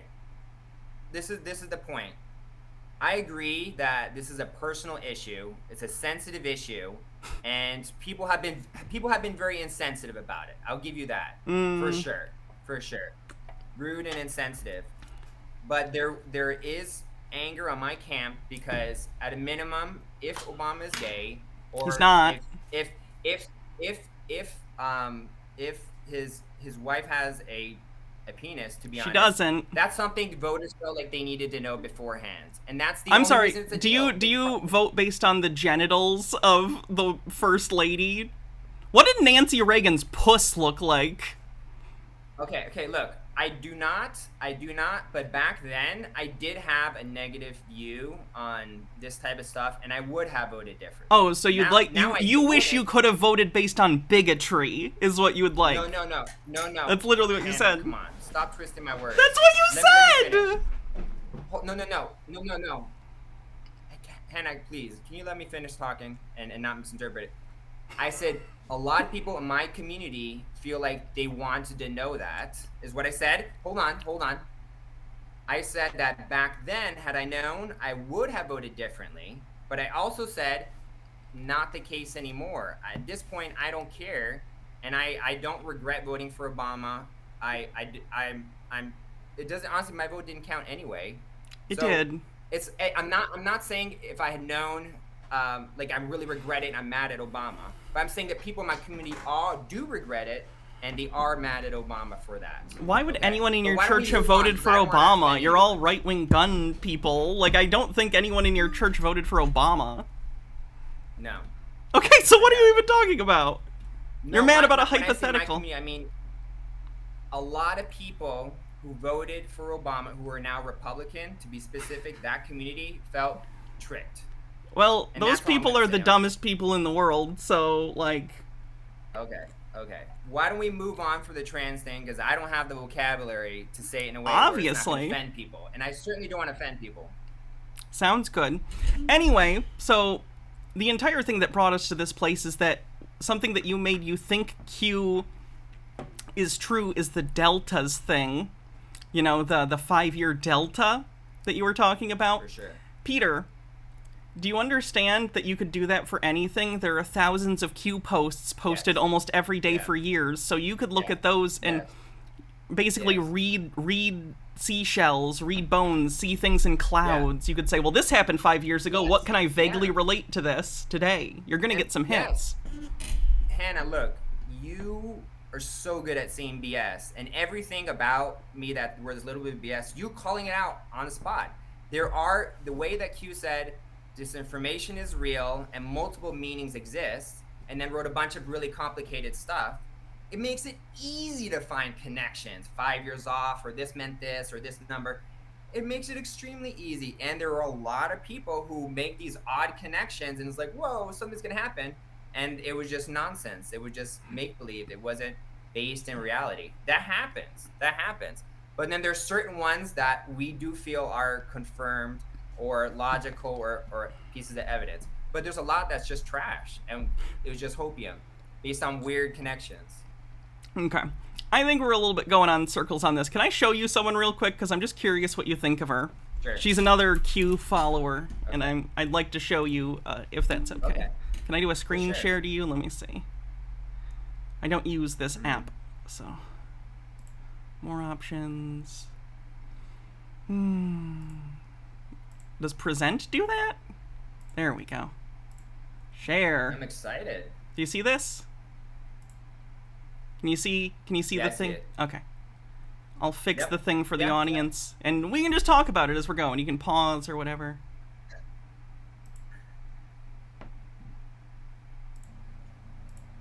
Hold on, let me fix this for everyone else. Alt. I think if I do this... They can't see you right now, by the way, but they will hear you. I know. I'm looking at the live stream. Cool, I'm reading the comments. All right. The very polite comments. All right, let's check out this lady. Q is the Galactic Federation of Light, and President Trump is working with them. This is a message from Kabamer_Tegeta on Twitter from 2017. I have been given verification that Q is legit and is in contact with light forces. Information will continue. More recently, he posted, I have nothing to gain by talking about Q, and I don't plan on making it a common occurrence, but I feel compelled to set the record straight. Why am I here? To prepare people for ascension. What did I say Q's purpose was in 2017? To prepare for ascension. What was Q's last word in 2022? Ascension. It's notable that Q talked about angels, ascension, and unforeseen forces of dark and light, but not about angry gods, hell, or blood rituals to save us from our sins. Spirituality, not doctrine. I said from the beginning that Q... Just so far, what's your vibe on this lady? Just curious, because you're a Q believer, so like if you came across her channel, and maybe you're familiar with her already, what's your thoughts? I haven't seen her present any hardcore evidence, but it's like music to my ears. It sounds absolutely great. Oh my god, her boobs are out? What the? She wore a... All right, now her credibility has just dropped because she was showing boobs. Now I'm just like, I don't know. You would hate some of my streams then, Peter. Oh boy. Uh-oh, rated R. July 27th, 2023. Michelle and Tiller here. The deep state is attacking me and the orbs like crazy. You can't believe it. They're calling them Luciferian. They're calling the Galactic Federation of Light Luciferian. There are people literally campaigning, both acting as Christians and as light workers, saying, well, this part's right, but that's not right. Like, they're attacking me and all my disclosure. They're coming at me. The deep state is coming at me. They have a coordinated campaign to come at me right now. It's hi, I see you, deep state. Now, I think there might be some truth in there somewhere, but the more I listen, the more crazy she sounds. The more she sounds like absolutely nuts. What about her sounds, quote, nuts to you? Just curious. I mean, what I just heard just sounded like the fact that she's like, oh, I'm so great. They're attacking me. I'm like, dude, you're small fry. I don't think they're gonna be. To be clear, being attacked means you're considered a threat, which means you're having an impact. But I think she's getting commenters who are just trolling her, and she feels like the government, deep state, is after her, and she's so incredible because of it. I think that's what's going on. Okay. What if, again, I'm not trying to be rude. What if I said to you, I cover her a lot just as I've covered you. What if I said to you that the things that she talks about very much fall in line with things you talk about? Okay. Like, does that concern you that someone who's unhinged, like when she was talking about orbs, by the way, there's little dust things that show up sometime in our videos, because, you know, when you shoot in the dark, little dust things will show up. She thinks that they're angels talking to her, and that they're working with her. She also thinks she's married to Q in a previous life. She thinks she's the reincarnation of Mary Todd Lincoln. So I'm just curious, like, she believes the same things as you, other than, like, she believes the reincarnation stuff. So, like, how does it make you feel knowing she believes the same things that you do politically and fundamentally? Great questions. Honestly, I really enjoy talking to you. And I hope we can do more talks because, honestly, God, I love your questions. I think that once your brain opens up to the idea of aliens, it's now so open that anything's possible. Reincarnation, and you were married to Q in the past, like almost anything is possible. And you have to rein that in. Like, just because aliens aren't real doesn't mean all the crazy thoughts in your head are real too. And so I'm doing my very best. But once you start believing in aliens, and believe me, I'm telling you this from the bottom of my heart, once you're abducted, you become unhinged, you become crazy, your whole reality turns upside down, and it's very intense.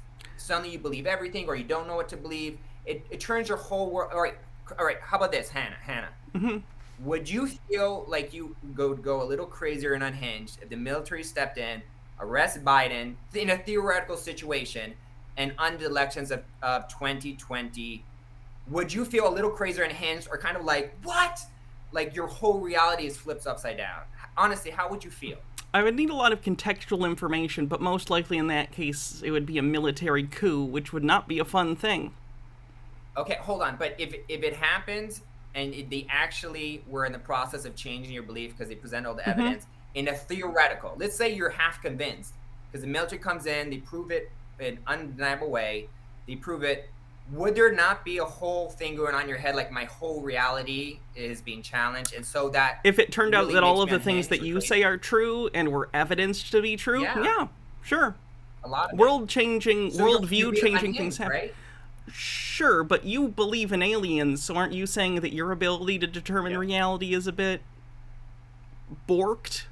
Yes, absolutely. Oh, for sure. Dude, Okay. I've admitted I've got stuff wrong. I've been naive before. I've been tricked.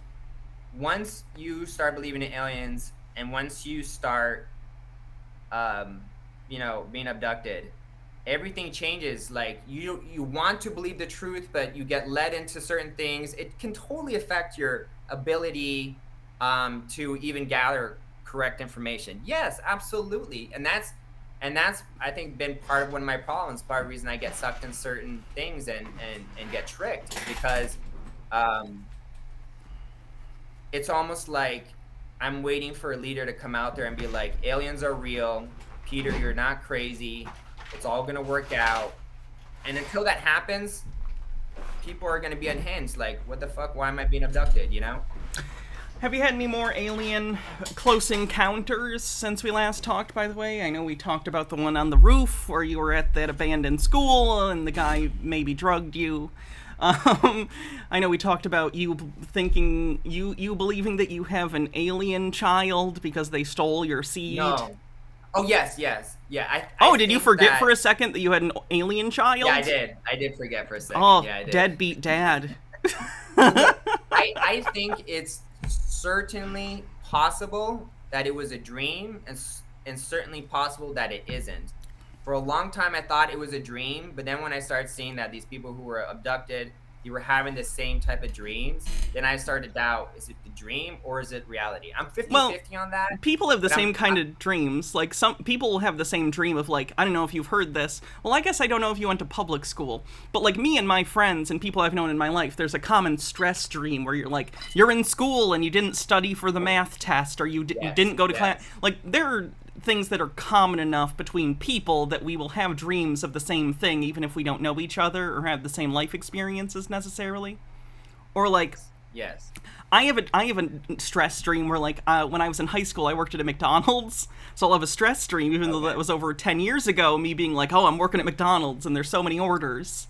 And other people I've talked to who've worked at McDonald's have had the same dreams. So I'm just thinking, like, you already think about aliens, and I assume some of these other people maybe did too, so doesn't it kind of make sense that you might have the same dreams or similar themes in dreams? Yeah.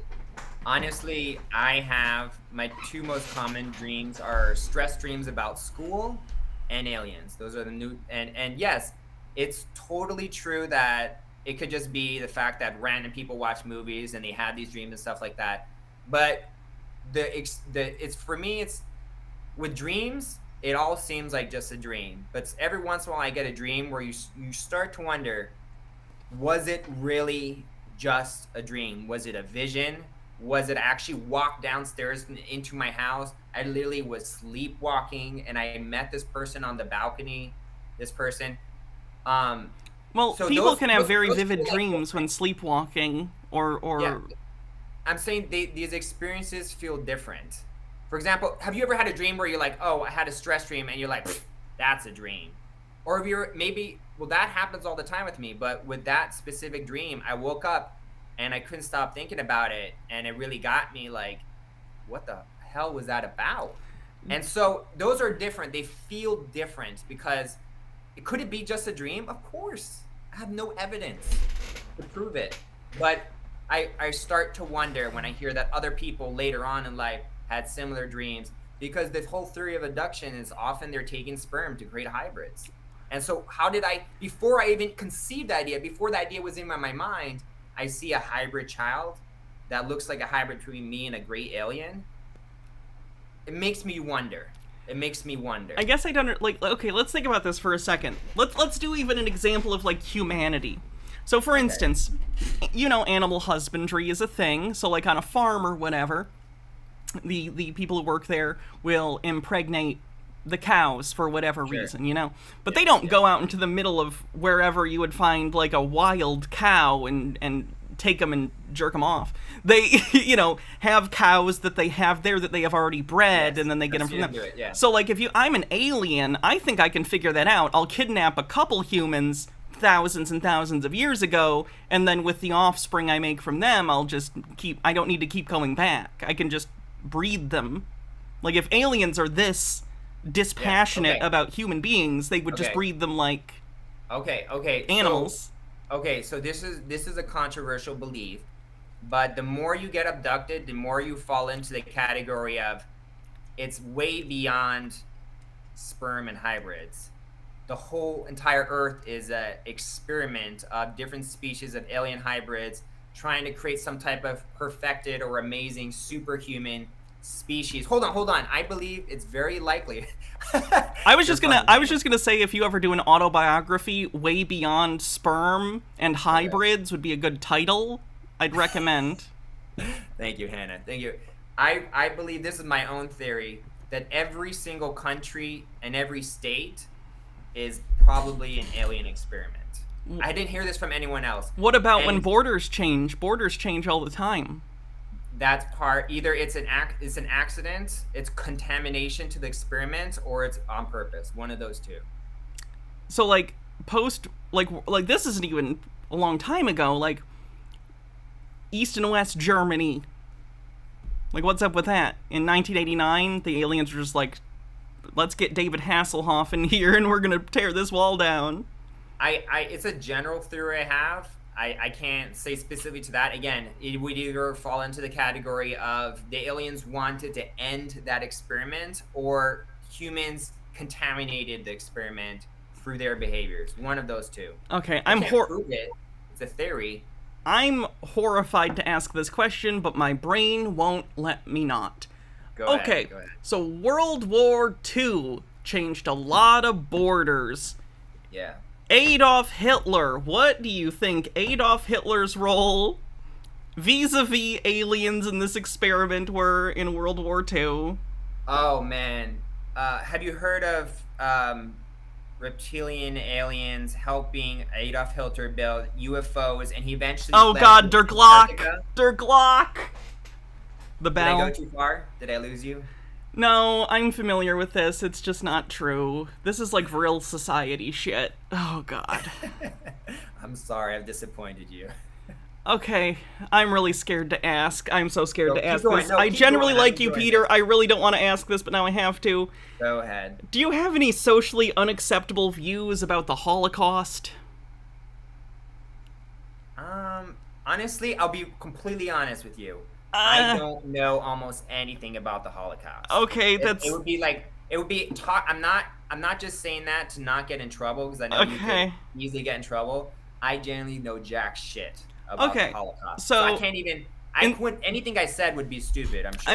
in I don't know school, anything. in school, did you not learn about the Holocaust? I grew up in Latin America, and what I learned in history class is the United States is evil and Panama is the best country ever. Propaganda. Maybe go watch some. Showa is a good documentary about it. I would please go. Like, I'm not even kidding. This has nothing to do with it. Like, just as a human being, knowing about the Holocaust is really important. It's one of the worst things human beings have ever done to each other. Yeah. I would highly recommend you go find some, like... I'm a little scared to tell you to find documentaries because I'm afraid you'll go look up David Icke shit or something. Like genuinely, find some... The Holocaust Museum in Washington, D.C. is great. I've been there. They have a website. I assume from there you can find resources. I would it's... Okay. It's something that I think you should know, everyone should know about. Because the atrocities that humans can commit against each other are really scary, but there's something we need to understand. Yeah. Anyway, okay, off that topic. Yeah, okay, well, hold on. I might just get myself into trouble here, but I have to be true to myself. Hold on there, Hannah. Someone came to my church and said this. They said that the Holocaust began with, I'm not saying I believe it, but this is the story they said. The Holocaust began when, oh my gosh, Hannah's head's gonna explode. I'm afraid you're about to repeat. I'm so afraid you're about to just repeat Holocaust denial propaganda. No. This is a theory that someone came to our church and said it started out with Jewish people being told there's a disease in the community, and so we need to put these stars on you. Okay, no. Hold on. Who has it? And then as soon as they did that, now they're going into, well, we now need to for the Jewish protection, we now have to do some experiments to keep you safe. No, none of that's true. None of that's true. Okay. None of that's true. This is something I heard, and they were trying to relate it to COVID because they want to pretend that COVID is some sort of genocide thing. It's not. COVID vaccine. They're saying the same thing. Like, no. We need to do experiments. We need to give Again, COVID vaccines are not experimental. It's been years, Peter. It's been years. Literally, I had COVID. I probably have COVID right now, still, technically. I've been dealing with it the past couple days. My wife is still sick, but we were vaccinated, so it didn't take, 2 weeks, and like it has for a lot of people. My grandparents are in their 80s and would have fucking died, but they didn't. Please, Peter. Dude, Peter. If the vaccine saved you guys, and I can't prove it did or didn't, I'm happy. Honestly, Hannah, I was very genuinely from the bottom of my heart concerned you were going to die. And I'm delighted that you survived this far and I was wrong. I am genuinely happy because I like you as a person, and I would probably cry if you died, dude. I'd feel really bad about it because people like you are needed. You're hilarious.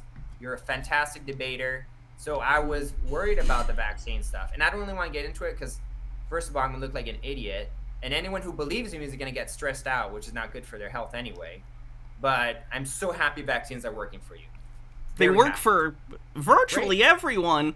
Have you ever looked at mortality rates pre and post vaccine invention? I've looked at the mortality rates pre-COVID vaccine and afterwards, and I couldn't even sleep at night after Peter. Okay, we're gonna get off this. We're gonna get off this topic altogether. Yeah, chat and everyone, get vaccinated. It's good for you, for the love of God. Okay. I'm trying to think if there's anything else before we get into your medicine diet thing. I know you want to talk about that. I'm enjoying talking to you just about random stuff too. Sure. It's a good conversation. Have you seen Barbie? Did you see Barbie? I haven't. I was advised against it because it's a good movie. Oh, is it? Yeah, it's funny. The trailer looked funny. I saw the trailer. Anyway, we already talked about the book demos. Or whoever said that, sorry, Bullet Bill.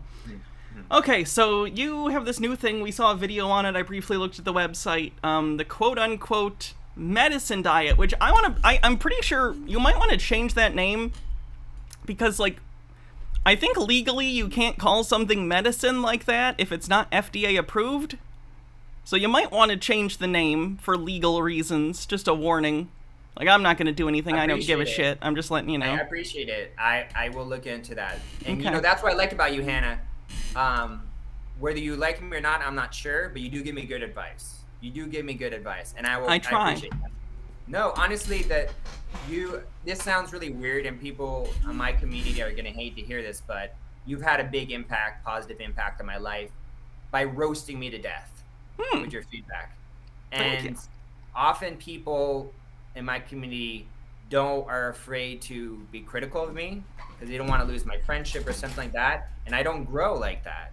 My wife is the most critical person in the world, and that's why I love her, because she, like you, grills me to death and exposes a lot of my flaws. Like you've exposed a lot of my flaws, and I appreciate that. I really appreciate that. It's just hard when you're so right about a lot of things. Like I had this belief system that I was brainwashed to think that trans people were not smart, because if you believe those stuff, you're not smart. And then I met you, and so when I was getting ready to debate you, I had those beliefs, honestly, and you totally debunked that because you destroyed me, on these debates on a lot of topics. And I had to reconsider my whole worldview. Like, what if a lot of the stuff I'm being told about transgender people is wrong? And what if it's just false? And so that's why I appreciate you. You really changed my worldview. I did have a few questions to ask you. Okay. Do you agree with everything that is being said in the transgender community in terms of, like, for example, I'm not here to debate you. I just want to know what you believe. Do you believe it is fair for what's happening in sports? Oh, I don't touch the sports thing. I don't know anything about sports. I'm talking about transgender women participating in female sports and winning because they have more testosterone. Is that fair for you or no? I understand the thing you're talking about. I don't know about sports. My basic understanding is that after 2 years of hormones, the levels are the same as a cis woman. But again, I don't talk about sports. And each individual, like, sport has different rules and stuff on that. And I don't know enough about any sports or sports medicine to make any sort of informed position. I will say, however, that a lot of the things are more so probably based on being just afraid of things rather than a genuine understanding. But again, I don't do sports. I don't know sports, so I can't talk about it. Another topic. Do you feel like it is okay for people to get hormones or change their gender very early on in their life? Like, I'm talking about, like, before 12 or something like some really early, when kids are just kids. Sure, that doesn't really happen. At most, people get put on, like, puberty blockers, which are already something that, like, puberty blockers is a topic that gets sensationalized, unfortunately. But, like, they weren't invented for trans kids. Like, puberty blockers have existed because, I don't know if you know, so there's something called precocious puberty, where, like, a kid who's, like, 5 or 4 can, like, start going into puberty, which is a problem, obviously. You don't want a kid that young going into puberty. So they put those kids on puberty blockers. So it's already a medication that kids have gotten long before anyone was talking about trans people the way we talk about now. But, like, if you have a kid and they express, like, that they're trans or think that they're trans and don't want to go through puberty, because we're not talking about 5. Most people go into puberty 10 and up, then they can go on puberty blockers to give them time. That way, when they are older and can actually consent and have a more informed opinion of themselves, they can decide, do I want to go off the puberty blockers and just go through puberty naturally, or do I want to continue and go on hormone therapy? There's also a weird talking point about, like, underage people getting surgeries, which just is a lie. That doesn't happen. Just in case you've heard that doesn't happen. Isn't there a famous transgender boy who's, like, still a boy, and he already did the surgery? You know that really famous one? I don't know got what a you're talking show. about. I forget. If you put there's a young kid who like 5 or 6 came out as woman. He's probably like between 8 and 12 now, and he did do the surgery, and he's kind of been a poster child for that type of stuff.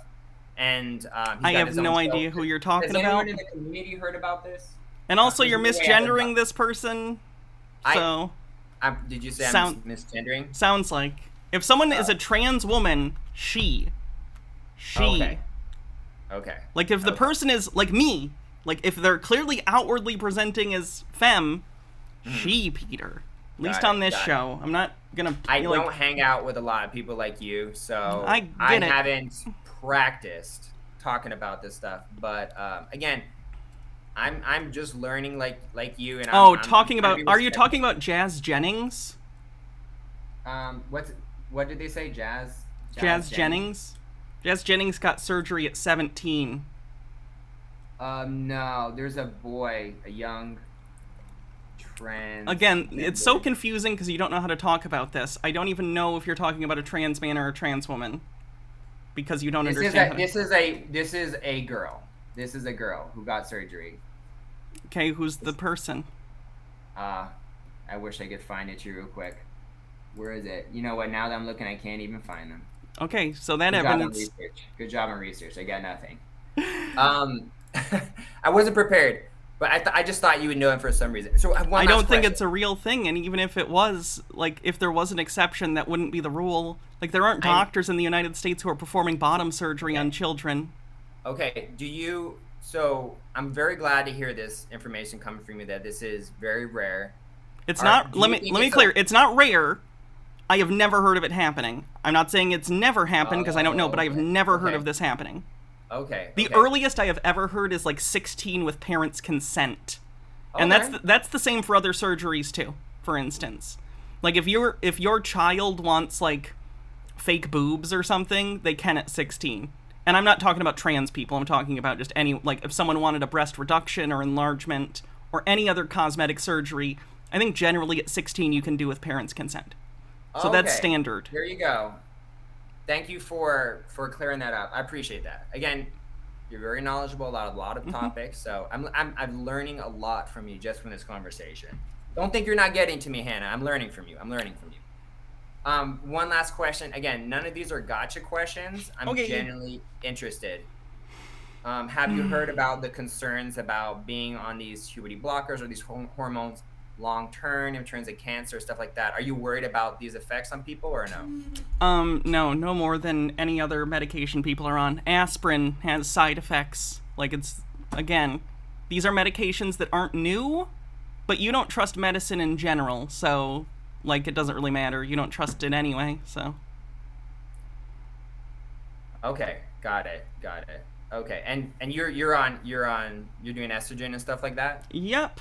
I am on estrogen, I'm on progesterone, I'm on Spiro. Okay. If you don't mind me asking, how is it working out for you? Great. Okay. Other than this one-time COVID thing, your health is generally pretty good, would you say? Or It's good to hear. I'm glad to hear. Again, as the more people do it, if it turns out really bad, we'll know. Or if it turns out very good, we'll also know that there were exaggerations about all this stuff. There have been studies, like, again, people who are trans and go on HRT are happier. The studies show that. They're happier and live longer because, again, trans people, unfortunately, have a pretty high suicide rate because it's not fun being trans in a world that doesn't like you. No, absolutely not. I mean, honestly, transgender people really get a lot of intensity towards them, and that's unfortunate because I would like to live in a world where we're a little bit more loving and accepting. Does it mean I agree with everything the transgender movement does? I can't say that, but for example, here, this is your last question. There are certain people within the LGBTQ, transgender, whatever movement that are saying it's okay to have sex with minors because love is love. Literally, no, that's not a thing. You've been tricked, Peter. That is not a thing. No one in the LGBT community is okay with that. Anyone who has made you think that is fucking lying to you. No one hates pedophiles more than people in the LGBTQ community because this kind of shit happens all the time where people try and act like we are predators and we are not. So no, Peter, that is not a I'm thing. glad to hear it. I'm glad to hear it. 'Cause, Milo said that? That's funny. I live in an echo chamber where I'm only hearing certain stuff. So I like to be exposed to people like you and Like, just for example, like, I have a goddaughter who I love very much. The idea, like, it makes me really sad and uncomfortable that intentionally people have tried to make people like me seem like predators. Yeah, that's because I'm anything but, Peter. Yeah. No, I think look, I 100% agree. I think that's super messed up. Just anyone who is saying that a large majority or even a small percentage of the transgender movement is like super evil and targeting young people for sex stuff like that, that's just not the case. But they are pushing that they're predators and stuff like that, and that's really hurtful because I know, based talking to you, like, you are a good person and you wouldn't harm people. I've not seen you go out and try to harm people or anything like that, or heard anything like. I don't even get that vibe from you. So I'm sorry you get that in your community because that's really messed up. Well, since you find yourself in right-wing communities, what you could do is, if that comes up, you could say, hey, I know a trans person and that's not what they're like, and they say that's not a thing. I'm not saying you have to, but if you wanted to maybe stop some of that misinformation and that hurt and spread more love, like you said, maybe you could share that understanding with people. Have you seen my church leader's new YouTube channel? Probably not. King Bullethead. His channel's called King Bullethead. Hold on. On YouTube. It's on YouTube. If his YouTube account is still up. King, is it one word or two? King Bullethead. Did they take down his channel already? Let's see if I can find it on Rumble. Wow, his account might be down. That was quick. Whoa. Okay, so I'm only finding it on Rumble right now. Okay. I'm becoming pretty uncomfortable with the stuff that he's pushing on there. Yeah. He's now a rapper, I guess. Believe me. Here, let me look at some of the stuff he's doing. Oh my God! You want to watch this music video together, Peter? Blue hair out of my state. Yeah, watch something. Go to Rumble. Put King Bullethead, three separate words. Watch one of these music videos. Okay, let's see which one. Watch the Ishtar, Rainbow Ishtar, blue hair out of my state. The stuff that attacks transgender people, butt plugs and dildos. There's a lot that attacks transgender people. Okay. I'm gonna take a break. I need to go to the bathroom, but watch it. Okay, show the audience. Show the audience. I'm actually really interested. This is funny. Let's see.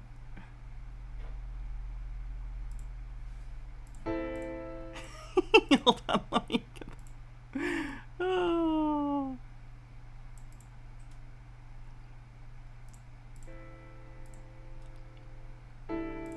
Hold on, let me get a separate thing so you guys can see. What if I do this as a window capture?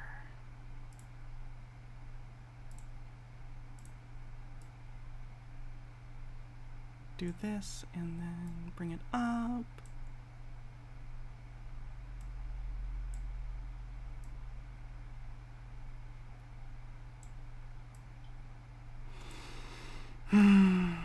Sorry, I'm just trying to fix the aspect ratio on this.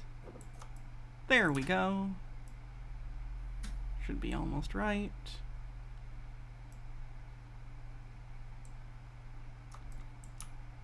Okay, let's watch this real quick.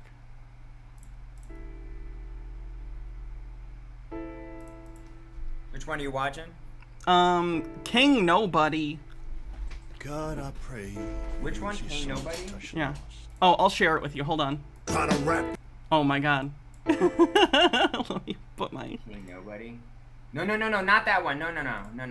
Okay. Go down further. Are you on Rumble or YouTube? Rumble. Go down further to the transgender stuff. Let's see. There's blue hair, get out of my state.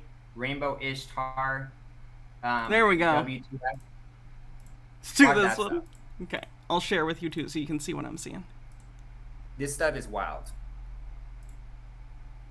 I've been noticing a lot of females with blue hair. The only thing I like blue is sky. That's so funny because the blue hair thing isn't even new. Like that's old.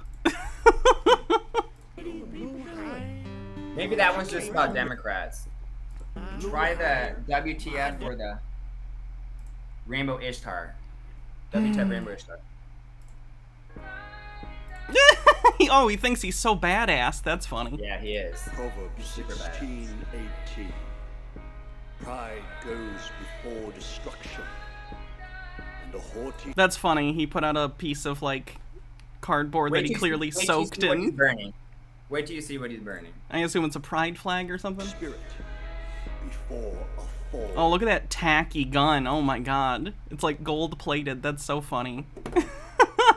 He's trying to get attention here, obviously. Yeah. 1 second, there we go. It's a little better. If we don't turn, we're gonna burn. Preach. We keep pissing God up. We're food for the worms. Oh, he's bad at this. Has no one told him he should not rap under any circumstances? Because holy shit, he has no flow. Oh my god. Listen to it. Okay. The rainbow's promise, not pride for some pearl. Hell yeah. Sex and marriage is sacred. Yes, sex outside, bring hell to the world. Does he know that gay people can get married? Yeah. You can get married and be gay and have sex in marriage. God warns his people in the Bible on a goddess of sex. Ashtarar Ishtar's power was sexual licentiousness. The goddess's lover, Tammuz, in the month of June. This was the time in the season, summer solstice swoon. Little girls became priestesses of Ishtar's brothels. Little boys became male prostitutes dressed as women models. Patrons could not tell between man and woman. They were filled with lust for either sex that crossed their vision. The goddess stand. What I don't understand about stuff like this is if even your pastor recognizes that, like, people being gay is thousands of years old, maybe it's not new and evil. Maybe it's not demonic. Maybe just some people are gay. That's what he's talking about. He's talking about the history that he read. Yeah, it's bullshit. I'm familiar with the Ishtar thing. Okay. It's just not... it's not relevant to anything in current day. If you want to... Yeah, go ahead. Placated, sedated, her followers paraded, naked, premeditated to make it sacred. Boundaries, they break them, parading, sex be heavy like Satan, wet bodies, riding bodies in the heat of the summer. This ancient, evil, old sex called a desire made its appearance again, this time with American buyers. In the month of Tammuz, he's drawing Ishtar, so he can burn it down and shoot it. Riots in Greenwich Village built Ishtar great. At the Stonewall Gate Bar in Greenwich Village, there was a ruckus. All right, it's really cringy. You don't have to watch anymore if you don't want to. But what I will say this: his main concern is that there are people within that community that's over-sexualizing humanity or even children. That's so funny to me because the kind of people I see bringing sex into things where it doesn't belong are Republicans. Like a kid, like a book, for instance. Like a book like, I don't even know what it's called, but a book that explains to kids like, oh, some people have two daddies or two mommies. That's not sexual. Like, that's not a sexual thing. It's just like... Oh, no, they're not referring to that. They're not referring to that. Then what are they referring to? There's concern that once younger kids can choose their gender, they're gonna transition into, well, they can also choose if they want to have sex or not. So that's the concern. You get that that's like a crazy leap, right? Yeah. Then there's no connection. That doesn't make any sense. And it's also funny too, like, we're talking about kids who haven't reached puberty yet, right? Mm-hmm. And if anything, puberty blockers would put that off, not make it closer. You know what I mean? No, they're not saying that the people who are young are the predators or over-sexualized. They're saying that other people are doing that. Yeah, that doesn't make sense though. Okay. I'm not trying to debate you on this or prove no, you wrong. I understand. I have not done a lot of research on this, but if people in your community want to know what the main concern is, It's these things about over sexualization that's kind of making all this hatred towards your community. What And over for example, like what my over sexualization? Do you have any specific examples? I didn't come prepared to debate. I've not researched it. I can't Then prove why are you it bringing either it way. up? To explain where the hatred is coming from towards you Right. guys. They're making shit up. They are making shit up, Peter. Or they're finding some listening. really specific weird news thing and going like, look at this weird person. This is representative of all trans people. Like, it's not. Yeah. Like, there are people that I'm familiar with that are trans who have done shitty things. I'm not going to mention them here, but, like, imagine if, like, I don't know how to explain this. What if what if you were, like, maligned as a pedophile because some other random person in your church was a child molester? Yeah. Would that be reasonable? No. They're a different person just because they happen to be in a group that you are. Has nothing to do with you. It's just really 100%, shitty to me, the way that people like Tucker No. Carlson and stuff like that will go on and act as though we're predators when we're not. You are more... Tucker said that? What did Tucker say? Oh, Tucker all the time does, shit about, like, trans people and acting like we're creeps. Same with Matt Walsh. Dude, Anyway.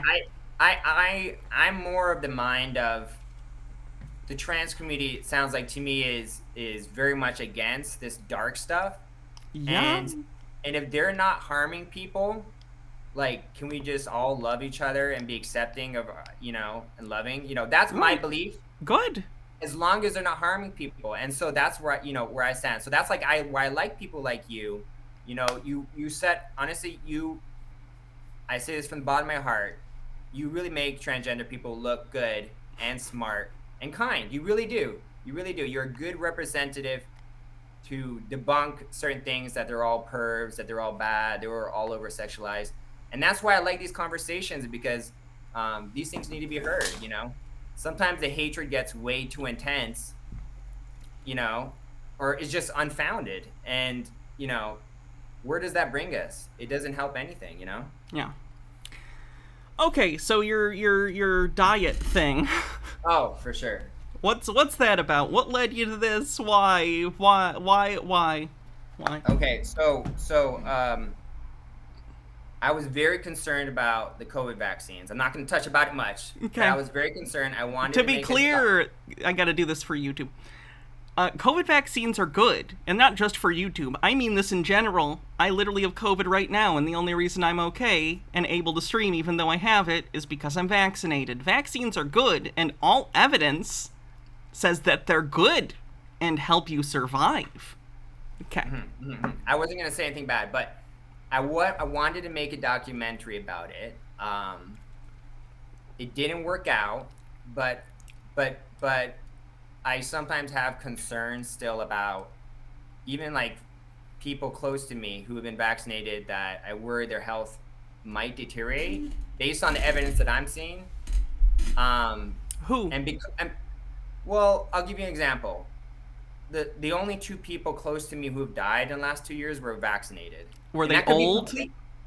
One was old and one was young. How young was the young one? 40. What did they die of? Heart attack, which is one of the symptoms they say. No. Do you mind if I ask, like, what was the lifestyle of this person who had the heart attack?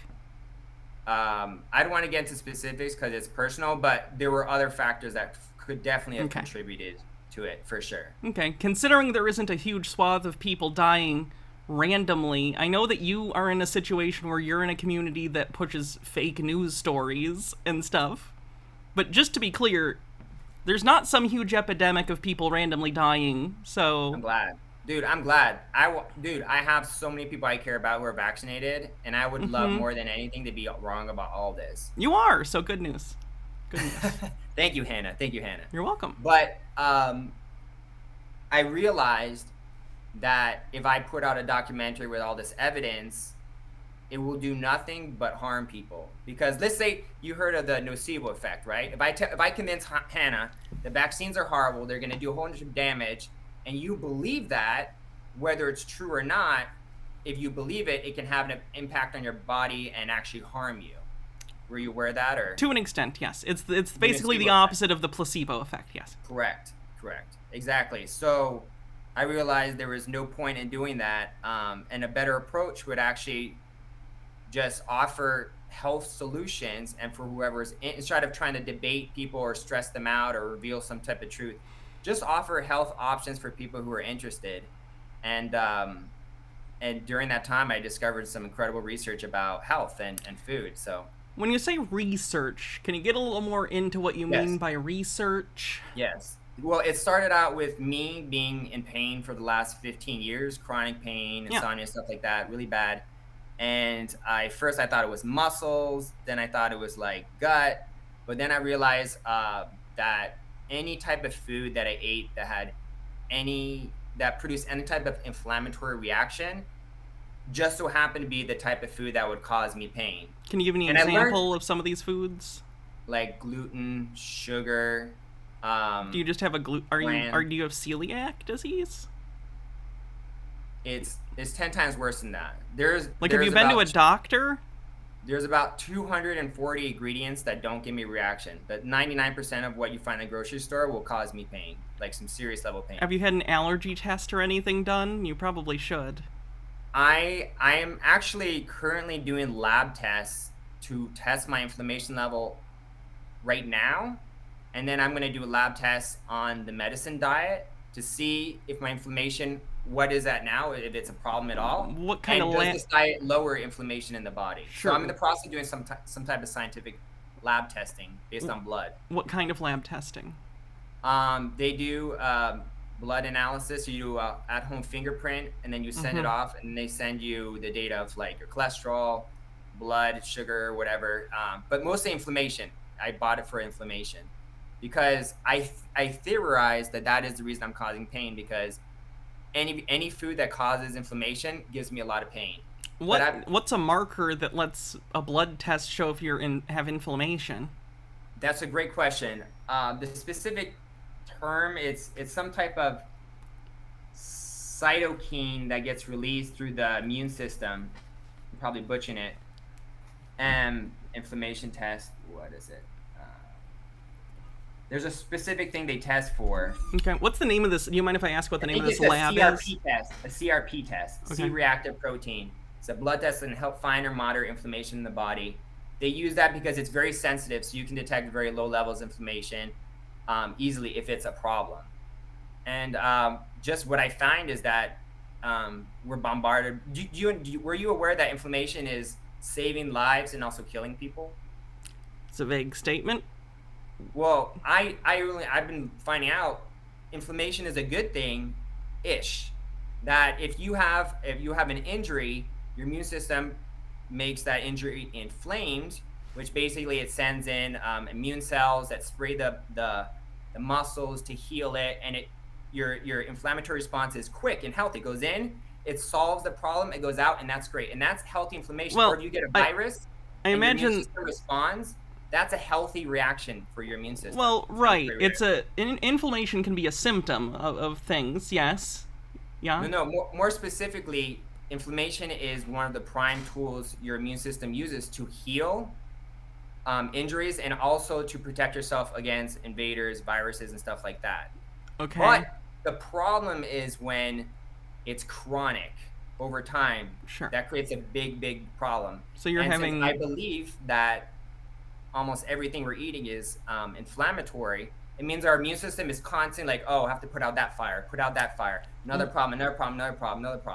Can I ask, why do you think, like, for you, obviously, it seems like you have some sort of intolerance to something, maybe celiac. Have you ever been tested for celiac disease, by the way? Have you been tested for that at a doctor's office? I have not been tested yet, but again, I'm just beginning to do lab tests now. Right, but I mean like going into a hospital or a doctor's office, not like a lab test that you send off to some third-party company.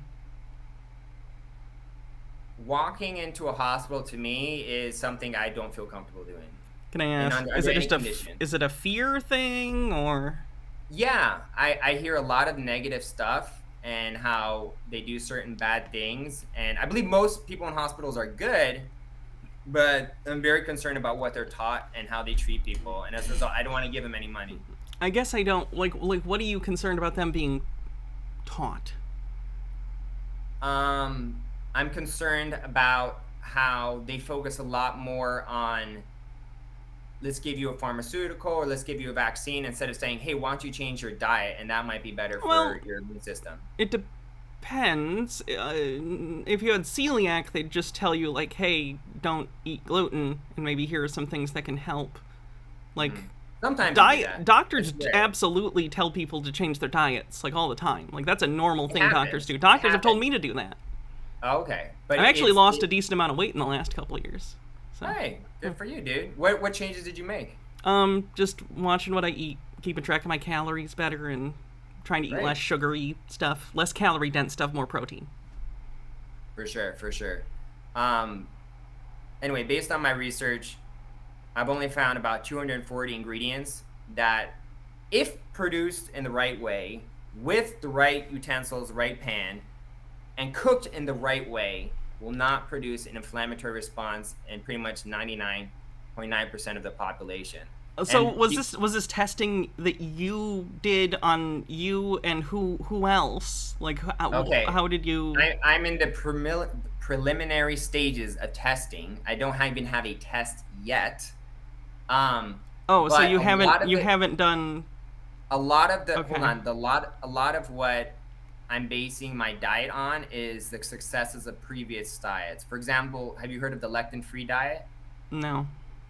Okay, the lectin-free diet says that a lot of fruits and vegetables have inflammatory plant proteins that produce an inflammatory reaction, which causes most of people's food to be inflammatory, which over time causes your body to be in a state of chronic inflammation, which leads to a lot of diseases, because inflammation is the root to most, or at least a lot of different health problems. I mean, I don't know if most? I don't think that's true. Okay, most is extreme. That's my theory, but it's confirmed by scientists that a lot of health problems. Oh, is that the Jordan B. Peterson? No, Jordan B. Peterson does that. He's carnivore. He does carnivore diet. His diet is awful. It's a stupid diet. Yeah. Even Peter knows. Peter knows.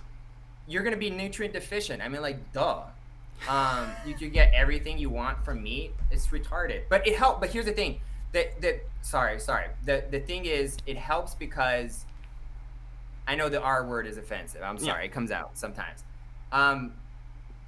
If you actually look at Google searches, there's millions of Google searches a month about the carnivore diet, anti-inflammatory diet, Mediterranean diet, and they're going up. Well, sure, fad diets are a thing. Like, they've come and gone for decades. Yes, but the search, if you actually look, it's going up per month. People are more and more interested because people have more food sensitivities. Would you agree? Versus 20, 30 years, people have more food sensitivities? I don't know. Did you hear about people on a gluten-free diet 20 years ago? Or I'm eating organic? I'm not eating sugar? Decades ago, I think it would have been a personal problem that they didn't understand very well. Mm-hmm. I don't know if there's any objective measures on if incidence has increased. So you don't believe that people have more food sensitivities and reactions, allergic reactions nowadays versus 20, 30 years ago? I genuinely don't know. I'd have to look it up. I think I have heard anecdotally that allergic reactions have potentially increased, but I don't actually know for sure the numbers on that, so I can't speak to it. Well, all the diets out there, including the anti-inflammatory diets, are based on really old information. And so they're partially effective, but long-term not. For example, the carnivore diet. If you're eating hundreds of different ingredients that cause inflammatory reactions, your immune system flares up, you get eczema, pain, all these problems, then you go on. I don't think eczema is caused by inflammation. A lot of skin problems, based on my research, are caused by based on your research. Based on your research is doing a lot of heavy lifting here, because like usually when we're talking about research in the sense of like developing diets or medicine, which your thing is literally called the medicine diet. Yeah. You're not like a doctor. You don't have a PhD in anything. I made that clear, crystal clear. I said I'm so not like a doctor. What makes you think your research what makes you think that you can research things effectively enough to give people health advice? I have this crazy theory that results matter more than credentials. So hold on. So if a doctor says go on this diet and it doesn't work, and someone with me with no credentials says go on this diet and it's phenomenal, that people will say the results of the diet are more important to me than whether it comes from a politician or a doctor or some naturopath who says they've healed a lot of people. Right. That in the scientific community, that would be peer review if people do research and then it's tested and checked. Mm-hmm. But the thing is, you have no results other than anecdotal ones. No. And you already talked about the nocebo effect, so I'm sure you're familiar with the placebo effect, right? Way more than you would imagine. Okay. Placebo is huge. So, I guess I don't understand on what basis have you already started this diet yourself? Are you already doing this yourself? I've tested it on 3 people so far. Is it and people in your family? Yes, because obviously that's where when you start a new diet, something like this, I'm not going to convince you to get on it, am I? You have to start with friends and family. That's normal. What's in this diet? Like, what are the primary staples of your diet? A lot of it is unprocessed, and a lot of it is fruits, vegetables that are safe, and some animal proteins that are also okay. So safe. you are still getting a balanced diet with like proteins that's most and important. vitamins. It has to be balanced. It has to be balanced. Like I encourage bee pollen and hemp seeds, spirulina, all of which are super nutrient dense and rich with amino acids, protein, vitamins, minerals. That's actually very important, because a problem with a lot of diets, including vegetarianism and carnivore, is that they may help short term, but long term you get deficiencies. What I was going to say about the carnivore diet is it does work initially. It does work. That's why it's so popular. You get on it and your body gets really accustomed to eating meat. Your gut bacteria gets very accustomed to eating meat, and these inflammatory reactions are gone because you're not eating all these other things that cause inflammation. I guess I still don't understand why you think these things cause inflammation in the first place, because you've not really done a test. Your results aren't back yet, I guess I should say. If you look at the amount of scientific research there is on inflammation, I don't have anything to present to you, but you go to ChatGPT or you go to PubMed.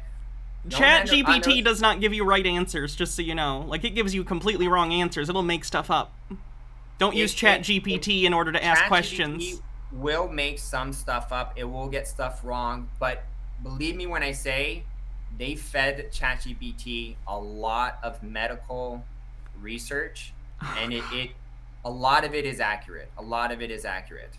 But you don't have the discernment or medical training to make that assessment.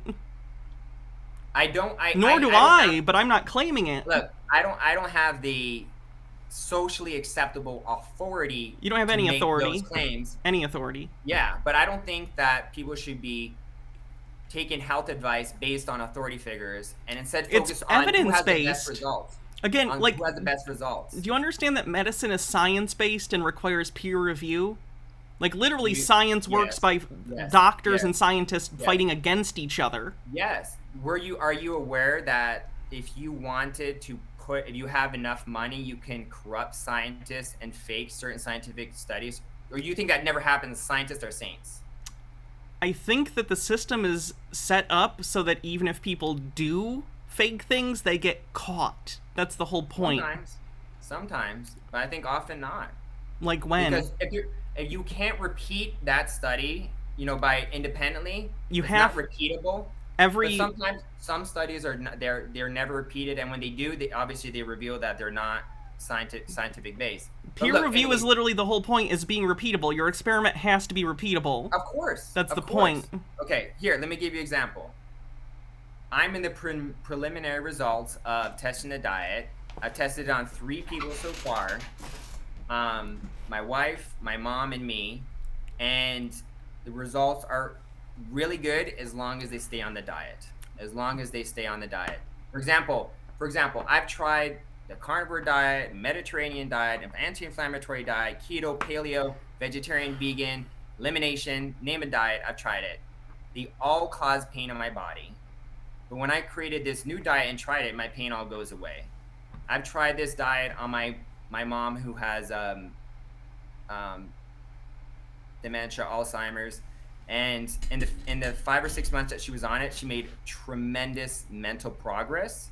I'm not saying it's going to cure dementia, stuff like that, but it showed tremendous promise in terms of her development. I actually have like video footage of before and after, seeing how she had a conversation. I'm all about evidence. If there's no evidence, I don't believe it.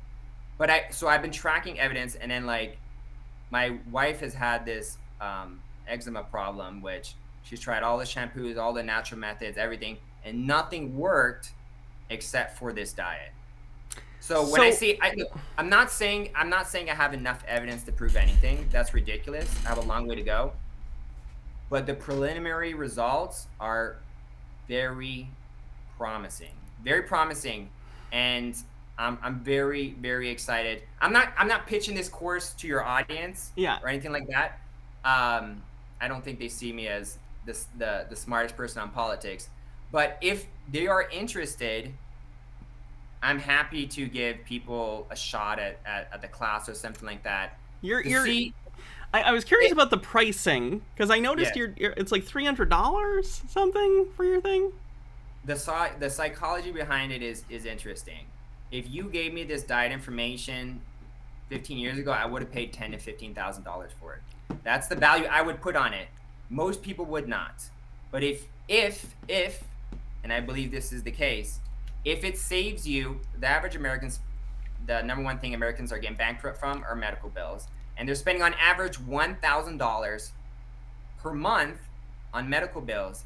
If this diet, even though it does increase your food costs a little bit, helps you save thousands of dollars in the long term, it's a good investment. Here's the thing. It appeared to me that on the website, people can already purchase this, correct? Like, you can go buy it right now. Yet your test results haven't even come back. Mm-hmm. Do you find that's maybe questionable morally, that you are selling people something for $300 and even your preliminary like lab tests that you are doing are...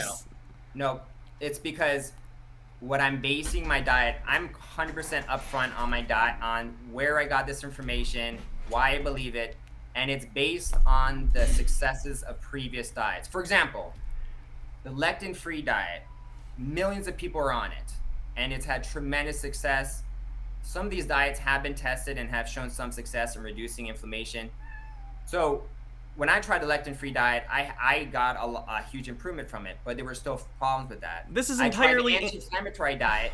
It was good, but there were problems with that. This is all your anecdotal experience, though, Peter. You have no quantitative anything in order to back up your claims. I'm not claiming that I have. Your website is a claim. You are selling this to people, and it is called the medicine diet. That is a legal claim. That's a name. Yes? Yeah, uh-huh. Mm-hmm. And do you think that name's not going to get you in trouble? That's something I have to look into. Yeah, maybe before you start selling it.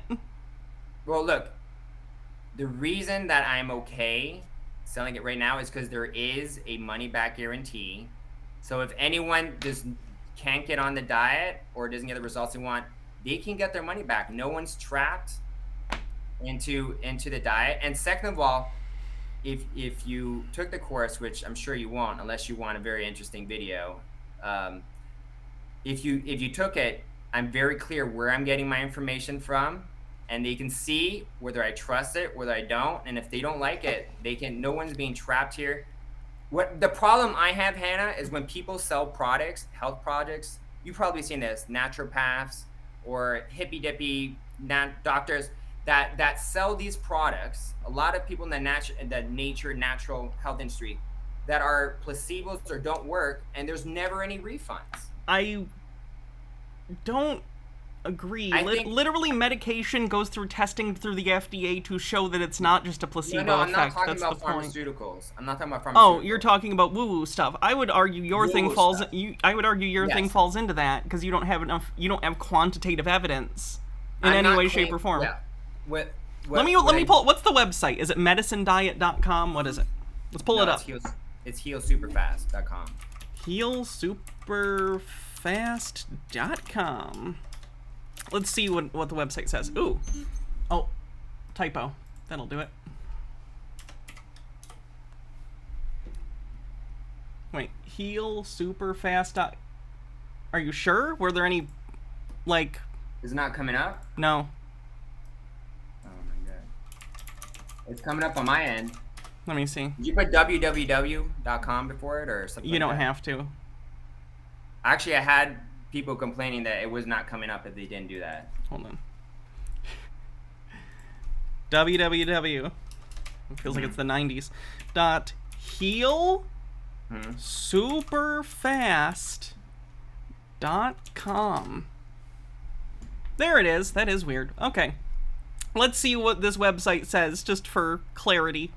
Go for it. The medicine diet, infused with insights from cutting-edge scientific literature, our diet merges human expertise and AI precision, promising transformative health results and backed by a 60-day money-back guarantee. So to be clear, when you say AI-backed, you mean you use ChatGPT? I used ChatGPT. This is true.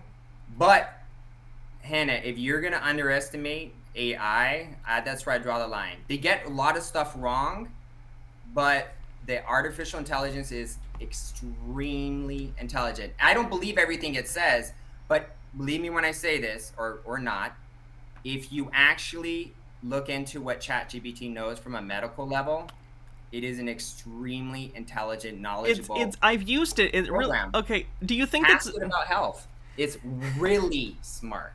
Does it just tell you the things that you want to hear? No, it disagrees with me. It'll say, this doesn't make sense because of this, and this doesn't make sense because of this. You shouldn't say this. Say it like this. It often, I tell it, but often, for example, you understand that it's not like actually intelligent, right? It's basically just it's a language calculator, basically. It is a super brain of accumulated data from humankind. A lot of accumulated data. It's a natural language algorithm. It's literally kind of like a super brain. No, it's not. It's not thinking. It does no thinking. It does computational.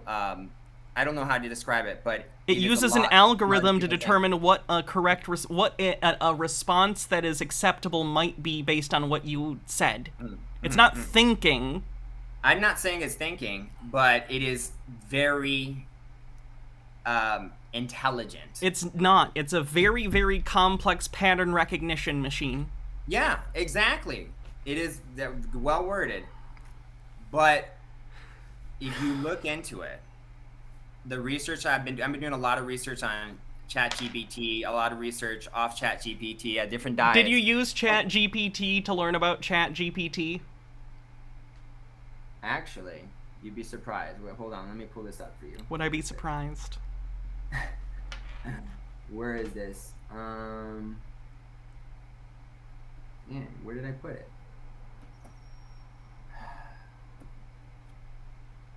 Okay, here. There's. If you actually look at what are the here? If I send you a link, would you put it up there? Sure. To look at. Yes? Mm-hmm. Here it is. Okay. Based on my research, and I can send you a link for this, what we do know is diet is the leading cause of death in most countries. I can send you a link if you would like to. In most countries doesn't mean the United States, Peter. Like what is even that claim? Diet is the number one cause of death in the world? That's objectively untrue. Hold on. There are people saying this. Reputable people. This comes from you're appealing to authority. Okay, if I send you the link, would you put it on the screen? Yes. This is based on an actual study. Mm-hmm. By who?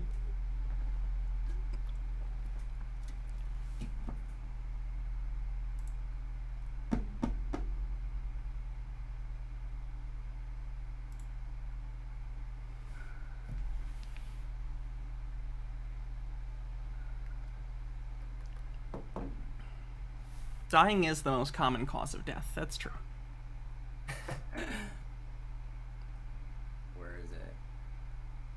I also have someone in my chat who works in AI for a living, and they say ChatGPT is not a super brain. On certain topics it isn't, but others...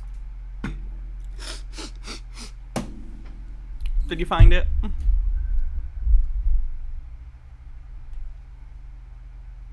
Not this second. I can't find it. But there. Let me try one more time. Diet. Eating. Okay, well, you look that up. I'm gonna pee real quick, so I'll be back in a second. No problem, don't worry. Okay. Here, I'll send you a couple links.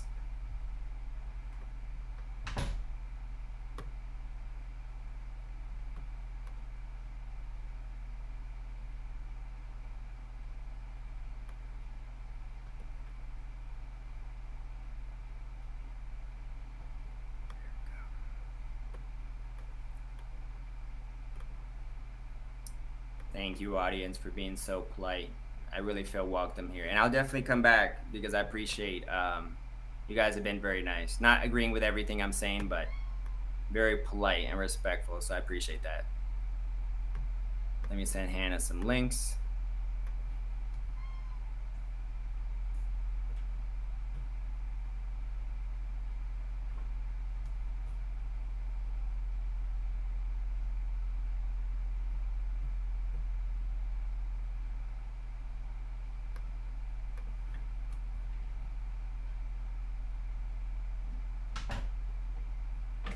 All right. Shoot. My links is not working. Oh boy. I sent you two through True Social, and the other one is, I guess I can send it through the chat. Would that work? Sure, you can send it through the chat or Truth Social, whichever. Why can't I send you a message? That's. Well, I sent you two, so why don't you look at those two for now? Okay, there's one, and here's the second one. Why don't you pull it up so everyone can see? Bad diets are responsible for more deaths than smoking, global study finds. Yeah, I'd imagine this has to do with things related to, heart disease and stuff. Right? I assume this has... Could you pull this up? This is NPR. This is not a right-wing... I'm familiar. I see it. It's pulled up on screen right now. Do you trust NPR at all, or do you think they're fake news? I trust them depending on, like, what the evidence is for what they're saying, but I don't distrust them, no. But I'm saying that I'm guessing this has to do with, again, being overweight and weight-related, like, stuff, like having heart attacks, strokes, high blood pressure, diabetes. Yeah, a lot. Poor diets leading to, in my opinion, based on these links and other research, it's leading to a lot of problems. When you think about it, which product do you consume the most? Food. And what do you mean by consume? What are you built out of? Food. So obviously, if your diet is very poisonous over time, it's going to do more damage than in your environment. The entire citation that you are getting from this article is diets affect your health. Here, if you no one's arguing otherwise. People know diets affect their health. Would you please do That's like a broad claim. Could you please do a screen share and show it? I can't see a screen share. Yeah, I'll share it to you. Hold on. Let's see if I see the screen share. Oh, that's the wrong one. No, that's one. Show that one. Sure. This is a new study finds poor diet kills more people globally than tobacco and high blood pressure. Let me look up this place real quick. The Institute for Health and Metrics and Evaluation. Let's take a look. And NPR is saying the same, similar thing. Bad diets are responsible for more deaths than smoking. And there's again, but it has to do with, if you actually read the article. Let's read it, shall we? We'll read it together. Why not? Because I'm sure you read these, right? You read these in their entirety? Okay. About 11 million deaths per year are linked to poor diet around the globe. What's driving this? As a planet, we don't eat enough healthy foods, including whole grains, nuts, seed, fruits, and vegetables. So literally, it's already saying something opposite of what you're saying, because they're saying grains and fruits. So in the first paragraph, it literally says the opposite of what you're saying. We don't eat enough.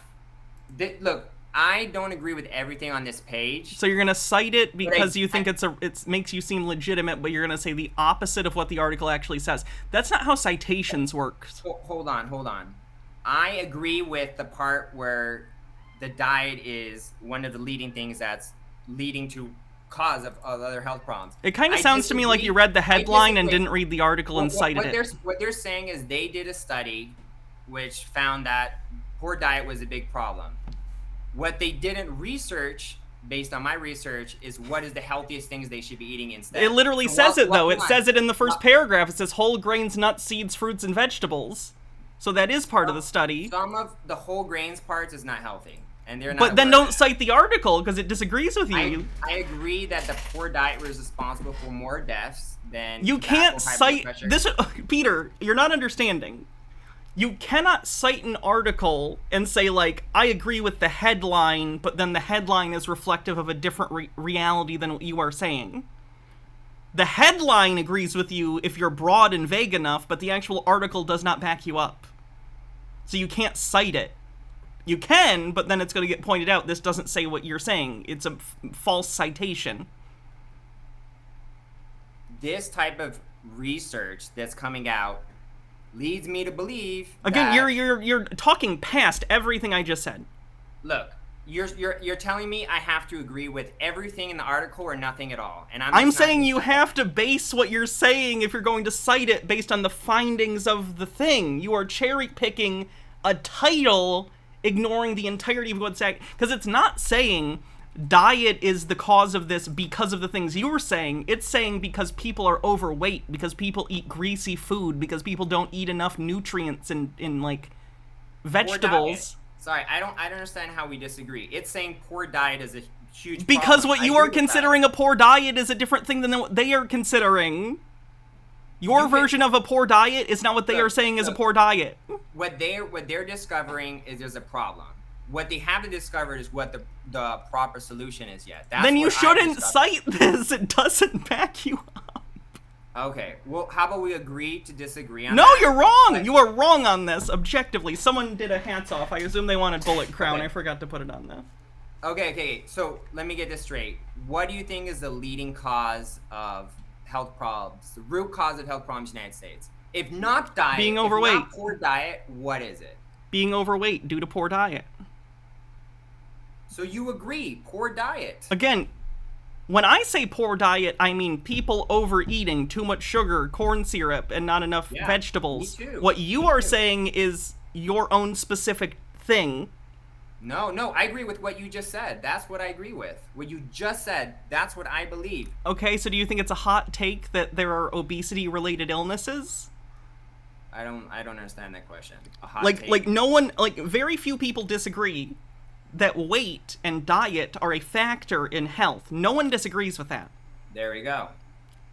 But they're saying it's a leading cause. Who's on first? They're saying it's a leading cause of death.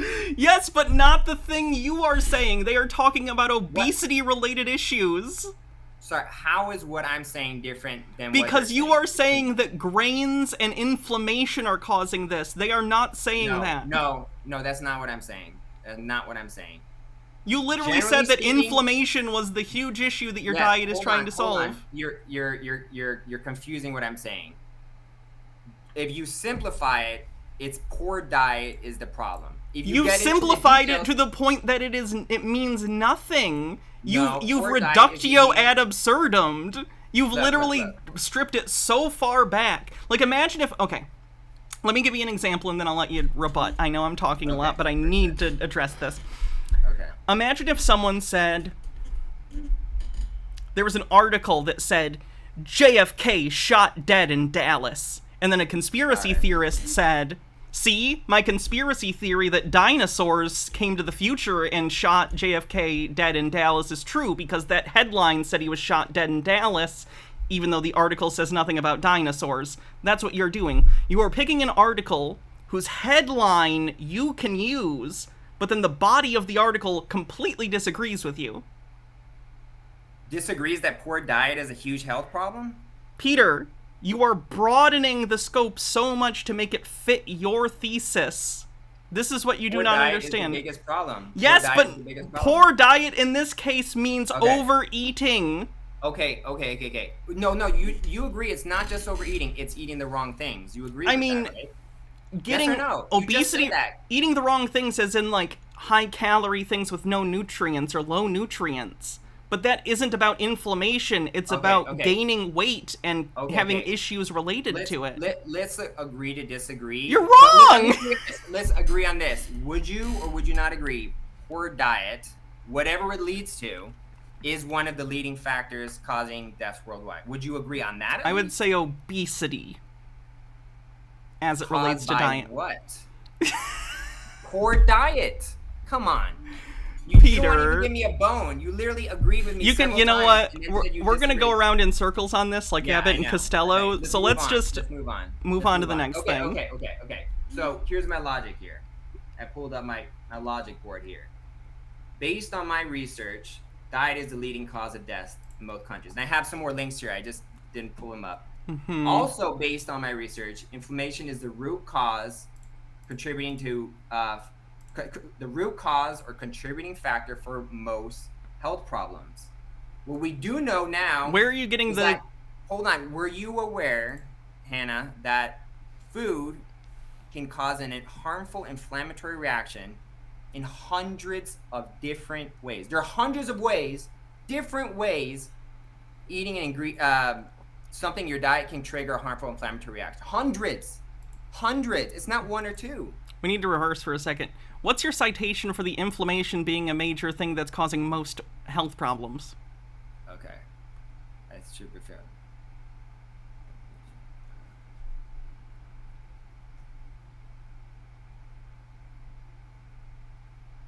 I have a Dr. Axe article. It's really good on it.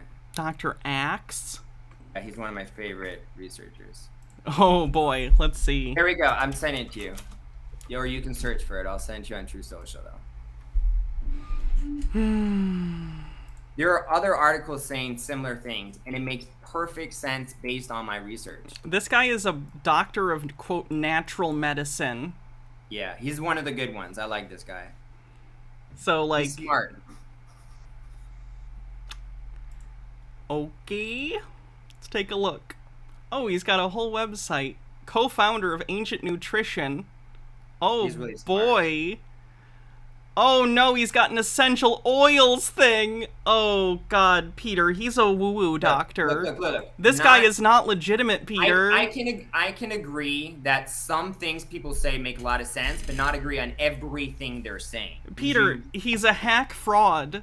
He's scamming you. He's gonna you. get some stuff wrong. I don't agree with everything on his website, but he's way more intelligent about diet than the average person. I don't agree with I don't think he is. Okay, anyway, you asked for my source. That's a bad source. Based on my research of... Your Google searches. I started compiling ways that foods causes inflammation, and I got to over 300. 300 different mechanisms. So here's my theory. Here's my general theory. And again, it's just a theory until I prove it, but I think I'm on the leading edge of health, diet, and healing. You're not. I'm sorry. I'm so sorry. You're Look, not. Hold on. Let me finish. Diet is a leading cause of death of most countries. Again, because of obesity. Inflammation is the root cause contributing to those factors. You haven't cited that and properly. The guy's a hack. That's a lie. Your premises are false. Hold on. The latest research is proving these three things. It's not, though. Proving. Hasn't proved, but is proving. Like, there's evidence accumulating. Can you let me finish this, Hannah? I love talking to you, but I don't like when you interrupt me. Give me 1 minute. Stop saying things that aren't true, then. I'll give you 1 minute, and you can debunk it. You gotta give me 1 minute to talk. Go for it. Look, I love talking to you, but give me that minute. The latest research is showing that diet is the leading cause of deaths in most countries. And it just so happens that inflammation is the root cause or contributing factor for most health problems too. And it just so happens that food can cause or contribute to inflammation through hundreds of different mechanisms, which leads me to believe that almost every single meal people are eating has at least one thing in it that's going to cause inflammatory reaction, which is going to contribute to the root cause of most health problems. And food-fueled harmful inflammation is one of the top threats in our life because of this. And if you actually look at the evidence and dive into this, I don't think I can convince you and your audience, but I do like to expose people to this information because when you really look into it, there's something going on here. It's not a coincidence that food can cause a harmful inflammatory reaction in hundreds of ways, and poor diet's one of the leading causes of death, is like the leading factor for death, and it just so happens inflammation is also the root cause for most health problems. And if you combine those premises, assuming those premises are true, ChatGPT agrees that the other stuff makes a lot of sense. Wait, did you feed this into ChatGPT and say, does this make sense? I said, based on the premise that God, Peter, are real. Oh, God. Do these other factors make sense? Here's the problem. They're not real, Peter. You can have a logical set that follows, but if your premises are incorrect, it doesn't make it true. Your premises are incorrect and don't follow. Look, you already agreed poor diet is one leading causes. That's my yes, but that's so big. Your second premise, the idea that most health issues are inflammation based, is just bullshit. Not inflammation based. Bullshit. Hold on, that's not what I said. Listen carefully. Inflammation is the root cause or contributing factor. Wow, that's convenient for you. In also, this isn't how ChatGPT works at all, and you need to not use it this way because you are getting false information if you think this thing is how this works. Do you use ChatGPT? I've used it. Yeah, I've done it on stream. I've used it for fun. Have you harnessed the power of AI to help you write stuff, edit videos, edit images, anything like that? Again, it's a language calculator. It's not thinking. It's a pattern finder. That's the best. And pattern recognition can be wrong, Peter, in humans and machines. Look. Of course it can be wrong. I never said 100% of it was correct. I said I disagree with some of it. But if you think that one of the most chock-full data-driven AIs that's available to the public is going to be just stupid and it's going to get all Have you literally not seen all the articles about it getting shit wrong and making up fake citations and stuff? It gets stuff wrong, but when it comes to pattern recognition, it's very useful. It's very useful for finding patterns. And I knew this was going to happen. I knew when I saw this shit, I knew conspiracy theorists were going to take this and not understand it and use it in the way you're using it. This isn't how it works, Peter. You're allowing it to shape, you're using it to manufacture, like, things that you can use to back up the things you already believe. Okay, look. How about this? Hannah, we'll make a deal. Trump said that when he comes back into office, and he is going to investigate vaccines, pharmaceuticals, diet, and environmental factors that are worsening people's health today. We spend more on medical care than any other country, and we have the worst health of any major country. Yeah, it's our for-profit healthcare system. Thank you. I agree with that. But Trump says he's going to expose this, and he's going to reveal the proper diet, the proper way to live, the proper way to be healthy. Because when I think proper health and diet, I think Donald Trump. Apparently the proper diet is 7 Big Macs a day. Yeah, I know, right? I don't know why he was in those McDonald's commercials. But look, if he comes out and proves me right, and most people agree with him, you got to go on the medicine diet. And if I'm wrong, whatever you're suggesting. But this is the latest scientific research. I'm not saying I'm an expert on politics, but my expertise has always been on health. You do not have an expertise in health. What? Like, what do you mean by expertise here? How are you defining expertise?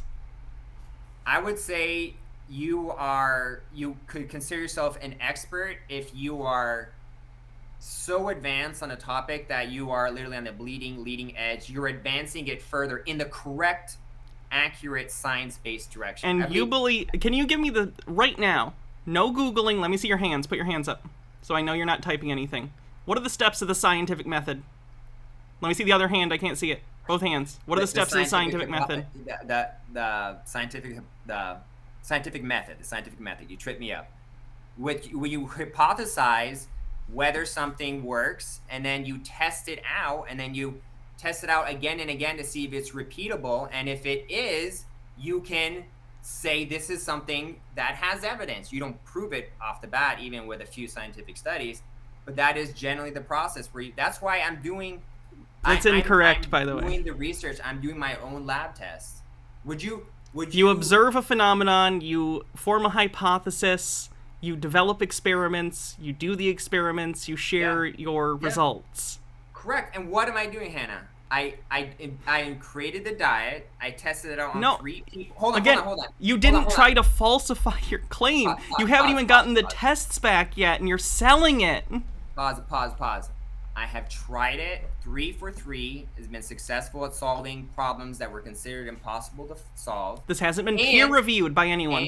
And you're not a scientist. Peer-reviewed. I never claimed to be a doctor. I never claimed. So you can't say you're a researcher. Research involves peer review by definition.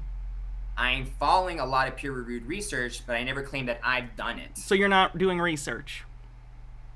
I said I've done a lot of research into peer-reviewed You're not doing research. Again, you've done a lot of looking into. This is the problem. And science research means something different than just looking something up on the internet. I think I'm a very good researcher on health. You're not. And maybe on politics too. That's to be determined.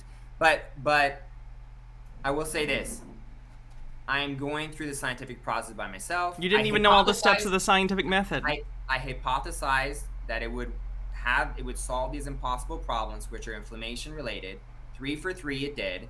And now I'm in the process of getting lab results. Are you against me getting lab results? No, I'm against you selling it before you even get them. I'm against the whole thing, but the fact that you're selling it before you even get the results back tells me on some level even you think this is a scam. No. Actually, that's my level of confidence. I'm 100% confident any person who gets on this diet will have improved health, guaranteed. Do you find it a little ironic? Do you find it a little ironic that you've scaremongered about vaccines by calling them experimental, but you're selling this to people before you're even getting actual results back? Do you find that hypocritical and maybe a little funny? I don't find it hypocritical because everything I recommended is natural and based on decades of research. Poison ivy's natural.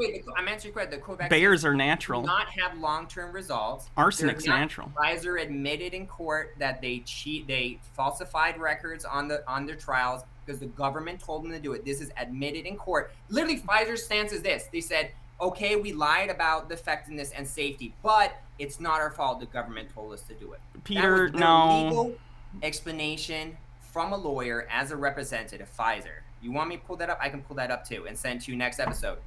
I don't have it on me right now, but we can talk about it further. So mine is based on natural methods. Why do you think natural is good? The vaccines are based on things that had not been tested for more than like 3 years. What do you think? Why is natural good?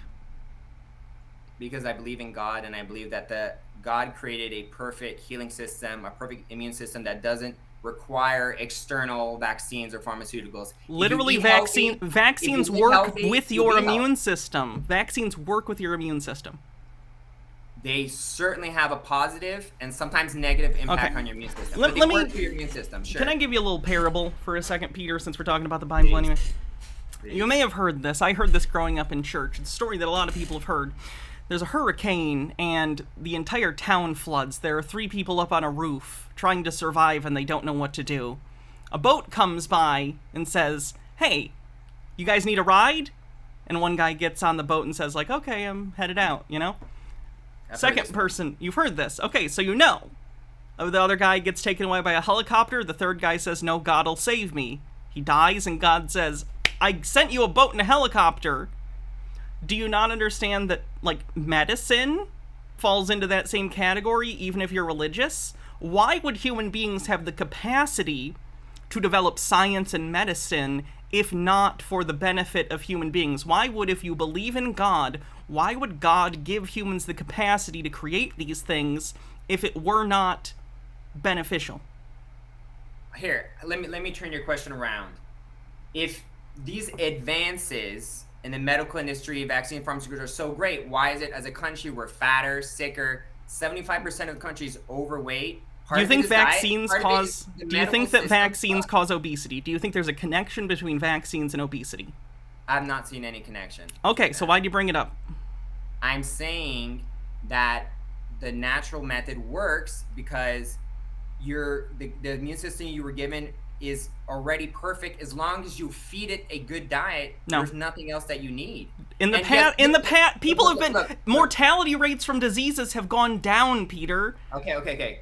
Like, look at the Black Plague. Like, people Yes, were eating okay, yes. naturally Black back plague then. Black plague is gone, but diabetes is up, cancer is up, autism is up. If you look at heart disease, look at all these diseases 20, 30 years ago, and the mass majority of them are up. Sure, there's some random things Again, that are, these are separate issues. There are People certain overeating and having sugar-rich diets has nothing to do with the vaccines. You're connecting them as if they are. Vaccines are good and positive. I'll connect it for you. In the ideal world, if God exists, he would be a loving being who would want your life to be free of suffering, and it'd be easy for you to take care of your body, fix your body, and heal. If that's the case, he would give you everything you need in nature. You got food, you got your body, you're good. If you don't believe in God, or if you don't have that level of trust, you start to think, well, that's not all we need. We also need pharmaceuticals. We also need vaccines. Sometimes we need surgeries, and that's great. And I'm all for certain surgeries. Arbitrary line you're drawing. No, I think the hospital is phenomenal, and a lot of people disagree with me on this. The hospitals are phenomenal at diagnosing, not perfect, phenomenal. They're the best at diagnosing and surgeries. They got that in the bag. In order to be good at those things, they would have to have accurate knowledge. When it comes to effectiveness at treating problems, the success rate with chemotherapy and radiation is less than 1%. I think it's 2%. The success rate for people healing cancer through diet is way higher. Oh, bullshit. Depending on the diet, bullshit. Let's take a look at this. Success. I love your hat, by the way. Thank you. Success rate for every episode. Chemotherapy. Also, this average is going to be very different. Let's see. Based on overall cohort, 905 chemotherapy, blah, blah, blah, blah, blah.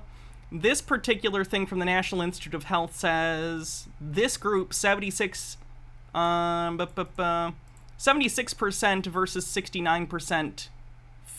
Hold on, I gotta look at the whole article. I'm sorry. That's my fault.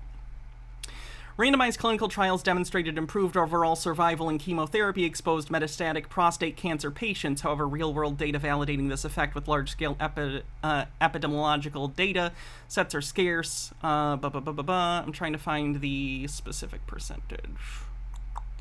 More than 2%! Let's put that out there. Far more. Different cancers have different amounts of success, and it's going to depend upon the stage. Let's see. This whole thing has entirely different things. Let's see.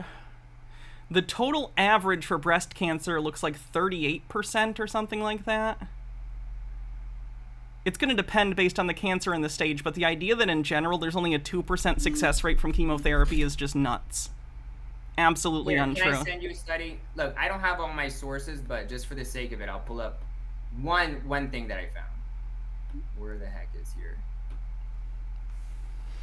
Here's the thing. The way that they trick it to make it sound good is they say if you survive 2 to 3 years after chemotherapy, we solved it. We solved your problem. But what happens is people usually die 5 to 10 years afterwards from the damage from the chemotherapy and radiation. What are you basing that on? What are you basing? Yeah, that's a feeling. What are you basing that on other than feelings? Research. Do you have a data set? Open it up. Open the PubMed research. Oh my goodness.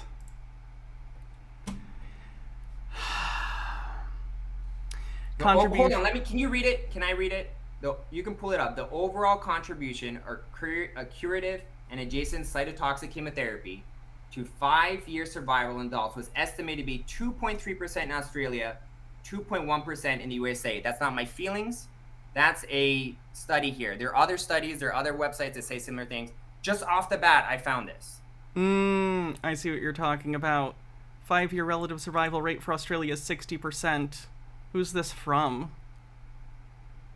So can you admit this is a scientific study, not my feelings? It might be a study. It's from 2004. It's on PubMed, dude. Pull it up. I understand. I'm looking at it. I don't have the information. This is the difference between you and I, Peter.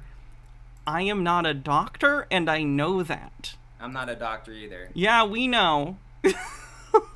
Not a scientist. I would never be a doctor or scientist, because I wouldn't want to damage my reputation as a health researcher. I don't think you have a reputation to damage in that avenue, to be clear.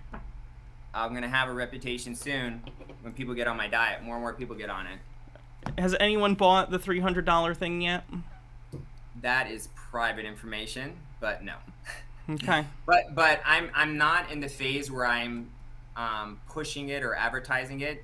I'm in the phase where I'm collecting trial data, lab tests, getting friends and family to try it. And once all that is providing a significant amount of evidence, I can present that evidence and testimonials and let people decide if they want to try it or not.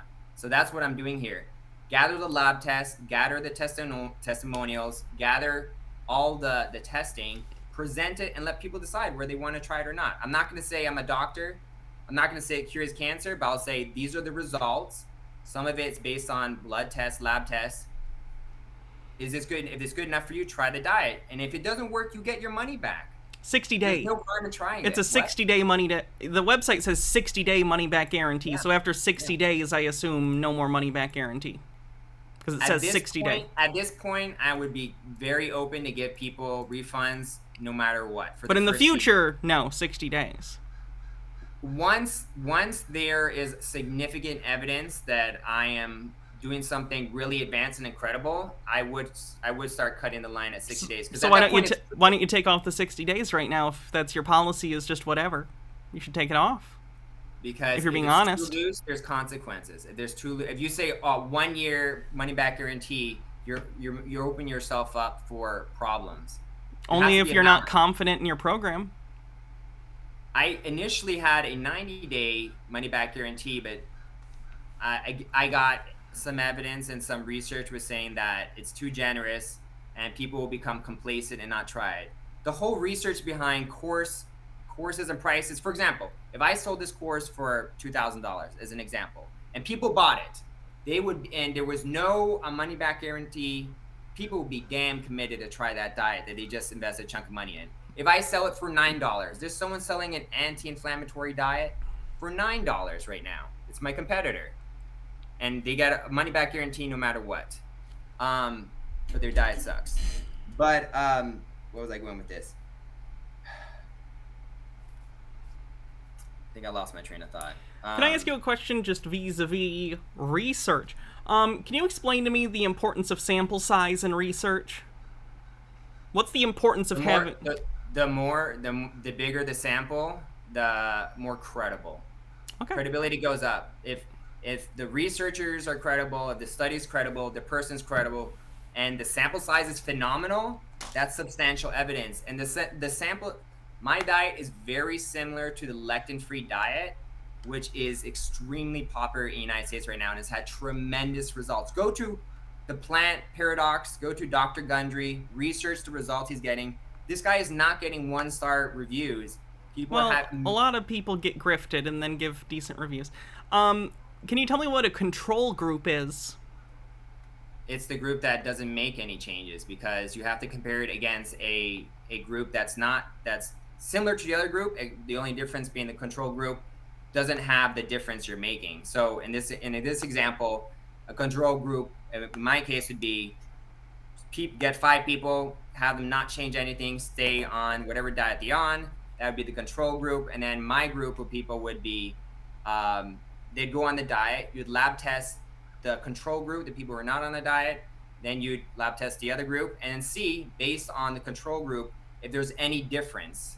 And the whole point of that is to have something to compare it to, or else what are you comparing your test to, your participants to? It could have been another contributing factor. Do you think that 5 people is a good sample size for something like this? No, okay. It's definitely not good enough. But millions of people are on the lectin-free diet. Millions of people are trying anti-inflammatory diet. There's a lot of people doing weird diets doesn't make those diets real. I agree with you, but some of these diets do have successful components that are based on research. For example, the anti-inflammatory diet focuses on, and a paleo diet focuses on staying away from processed food because there is substantial evidence, scientific evidence, that eating certain a diet high in processed food is detrimental and can you lead to define diabetes, processed cancer. in this context? What do you mean processed Processed food? means processed would be in this case the opposite of fresh. An apple would be unprocessed. A processed apple would be like applesauce. Or if you put applesauce in a cake with a bunch of processed sugar, with a processed grains and stuff, now you're going even more processed. So there's different levels of it. So can you personally make applesauce? Like if you get an apple from a tree, can you make applesauce and that's fine? I can make it, but depending on how much you process it, you could lose nourishment value. Because like applesauce is literally just the same apple, but mushed, right?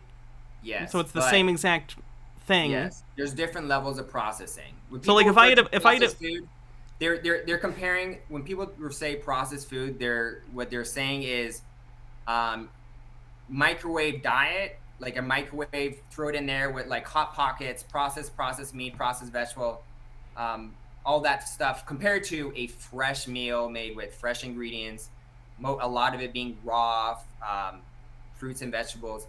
That's what they mean by processed foods. So my diet is based on a lot of people's successful research. I'm just trying to improve it.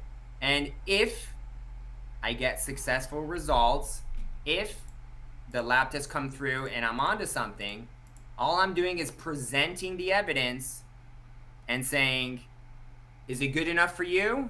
If it is, try it out. If not, some people, they're going to say, I need to see 1 million people have success with this, and say, no, it's not good enough.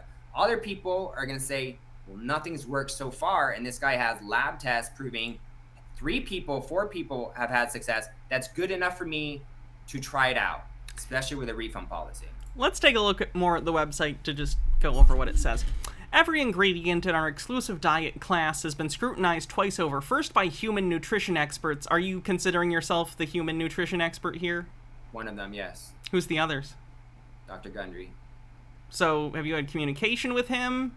He's done extensive research into his diet and the success of his diet. There's a lot of research into plant proteins, the inflammatory reaction from plant proteins, how they induce chronic inflammation if consumed over time. Do you think it's maybe a little misleading to say scrutinized twice over by human nutrition experts when in reality what you mean is you read it by someone else on the internet and you're claiming you yourself are an expert despite having no official credentials in nutrition? An expert, there's no specific definition for what an expert is. It's really subjective. So you looked that up legally? Like you looked up the legal definition of that?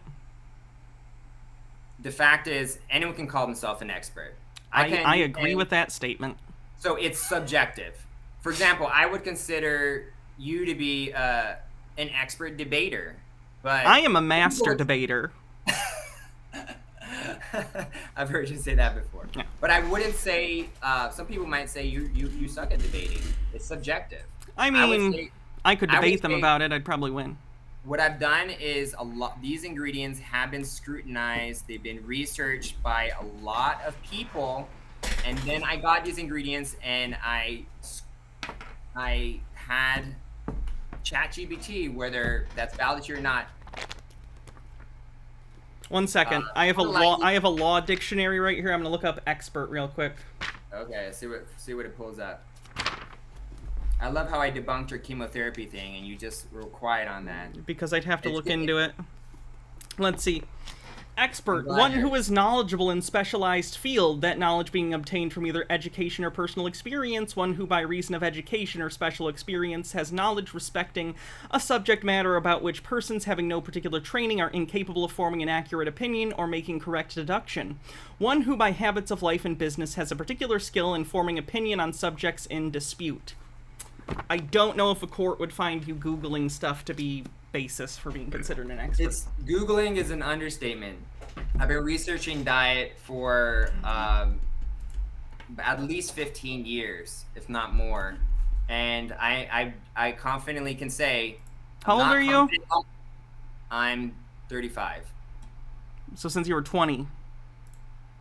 I would say, depending on how you define research, earlier than that, but I'd say I really got into a deep dive around 20. Okay. Really started researching it. Name a diet, and I can tell you what it is, the effects of it. all that stuff. I've tried these diets. Anyway, people, look, whether an expert or not is subjective, but the research is backing me. The latest research that's coming out is agreeing with a lot of what I'm saying. And if this lab test proves I'm wrong, hey, we'll joke about it next time, Okay. And the most important thing is I'm not trapping people like these other doctors where they sell you. They did this to my mom, honestly. So my mom was on my diet and she had tremendous success. She was learning skills. She was developing really well. Everyone's saying, you're doing so great. Then my dad takes her off this diet to this quack doctor who puts her in a really inflammatory bad diet. And then she starts going downhill really quick. So obviously these are just testimonials. This is just anecdotal. It's not evidence. But it's enough to make me want to invest into lab testing, more research, more theorizing. And there's a lot of people who at this point, they've tried all the diets and nothing's worked. So they're going to be open-minded to trying something that is risk-free. And we don't have to talk about anymore. There are other things I want to talk to you about. But Okay. Is there anything else you wanted to, how long have you been talking? 3.5 hours? 3 hours, 17 minutes. But if there's anything else you want to, we can move on before I would just say, maybe look into the legality of the thing you're doing. Don't know if calling it the medicine diet is legal. Also, it. 369, nice. I'm not the first person to invent a diet and call it the medicine diet. I will say that. Yeah. And as far as the legality of it, that's good feedback. I'll look into the legality of it and see if that's something I can even legally do. And if I can't, I'll take it down. I'll have to rename it, which will suck. But I appreciate the feedback. I do think you give very good feedback. I do think, you know how they say about Democrats, probably Democrats say about Republicans. They say Democrats generally are very emotional, not logical, not based on facts. I'm just saying this is what Republicans say. I'm familiar.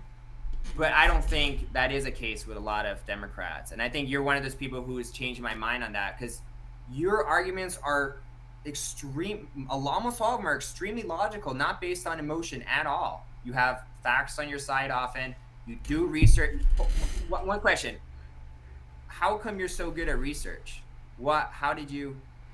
You're really good at research. I want to know, is it because you're always debunking people? Like, how did you get so good at it? You've been doing this for a long time?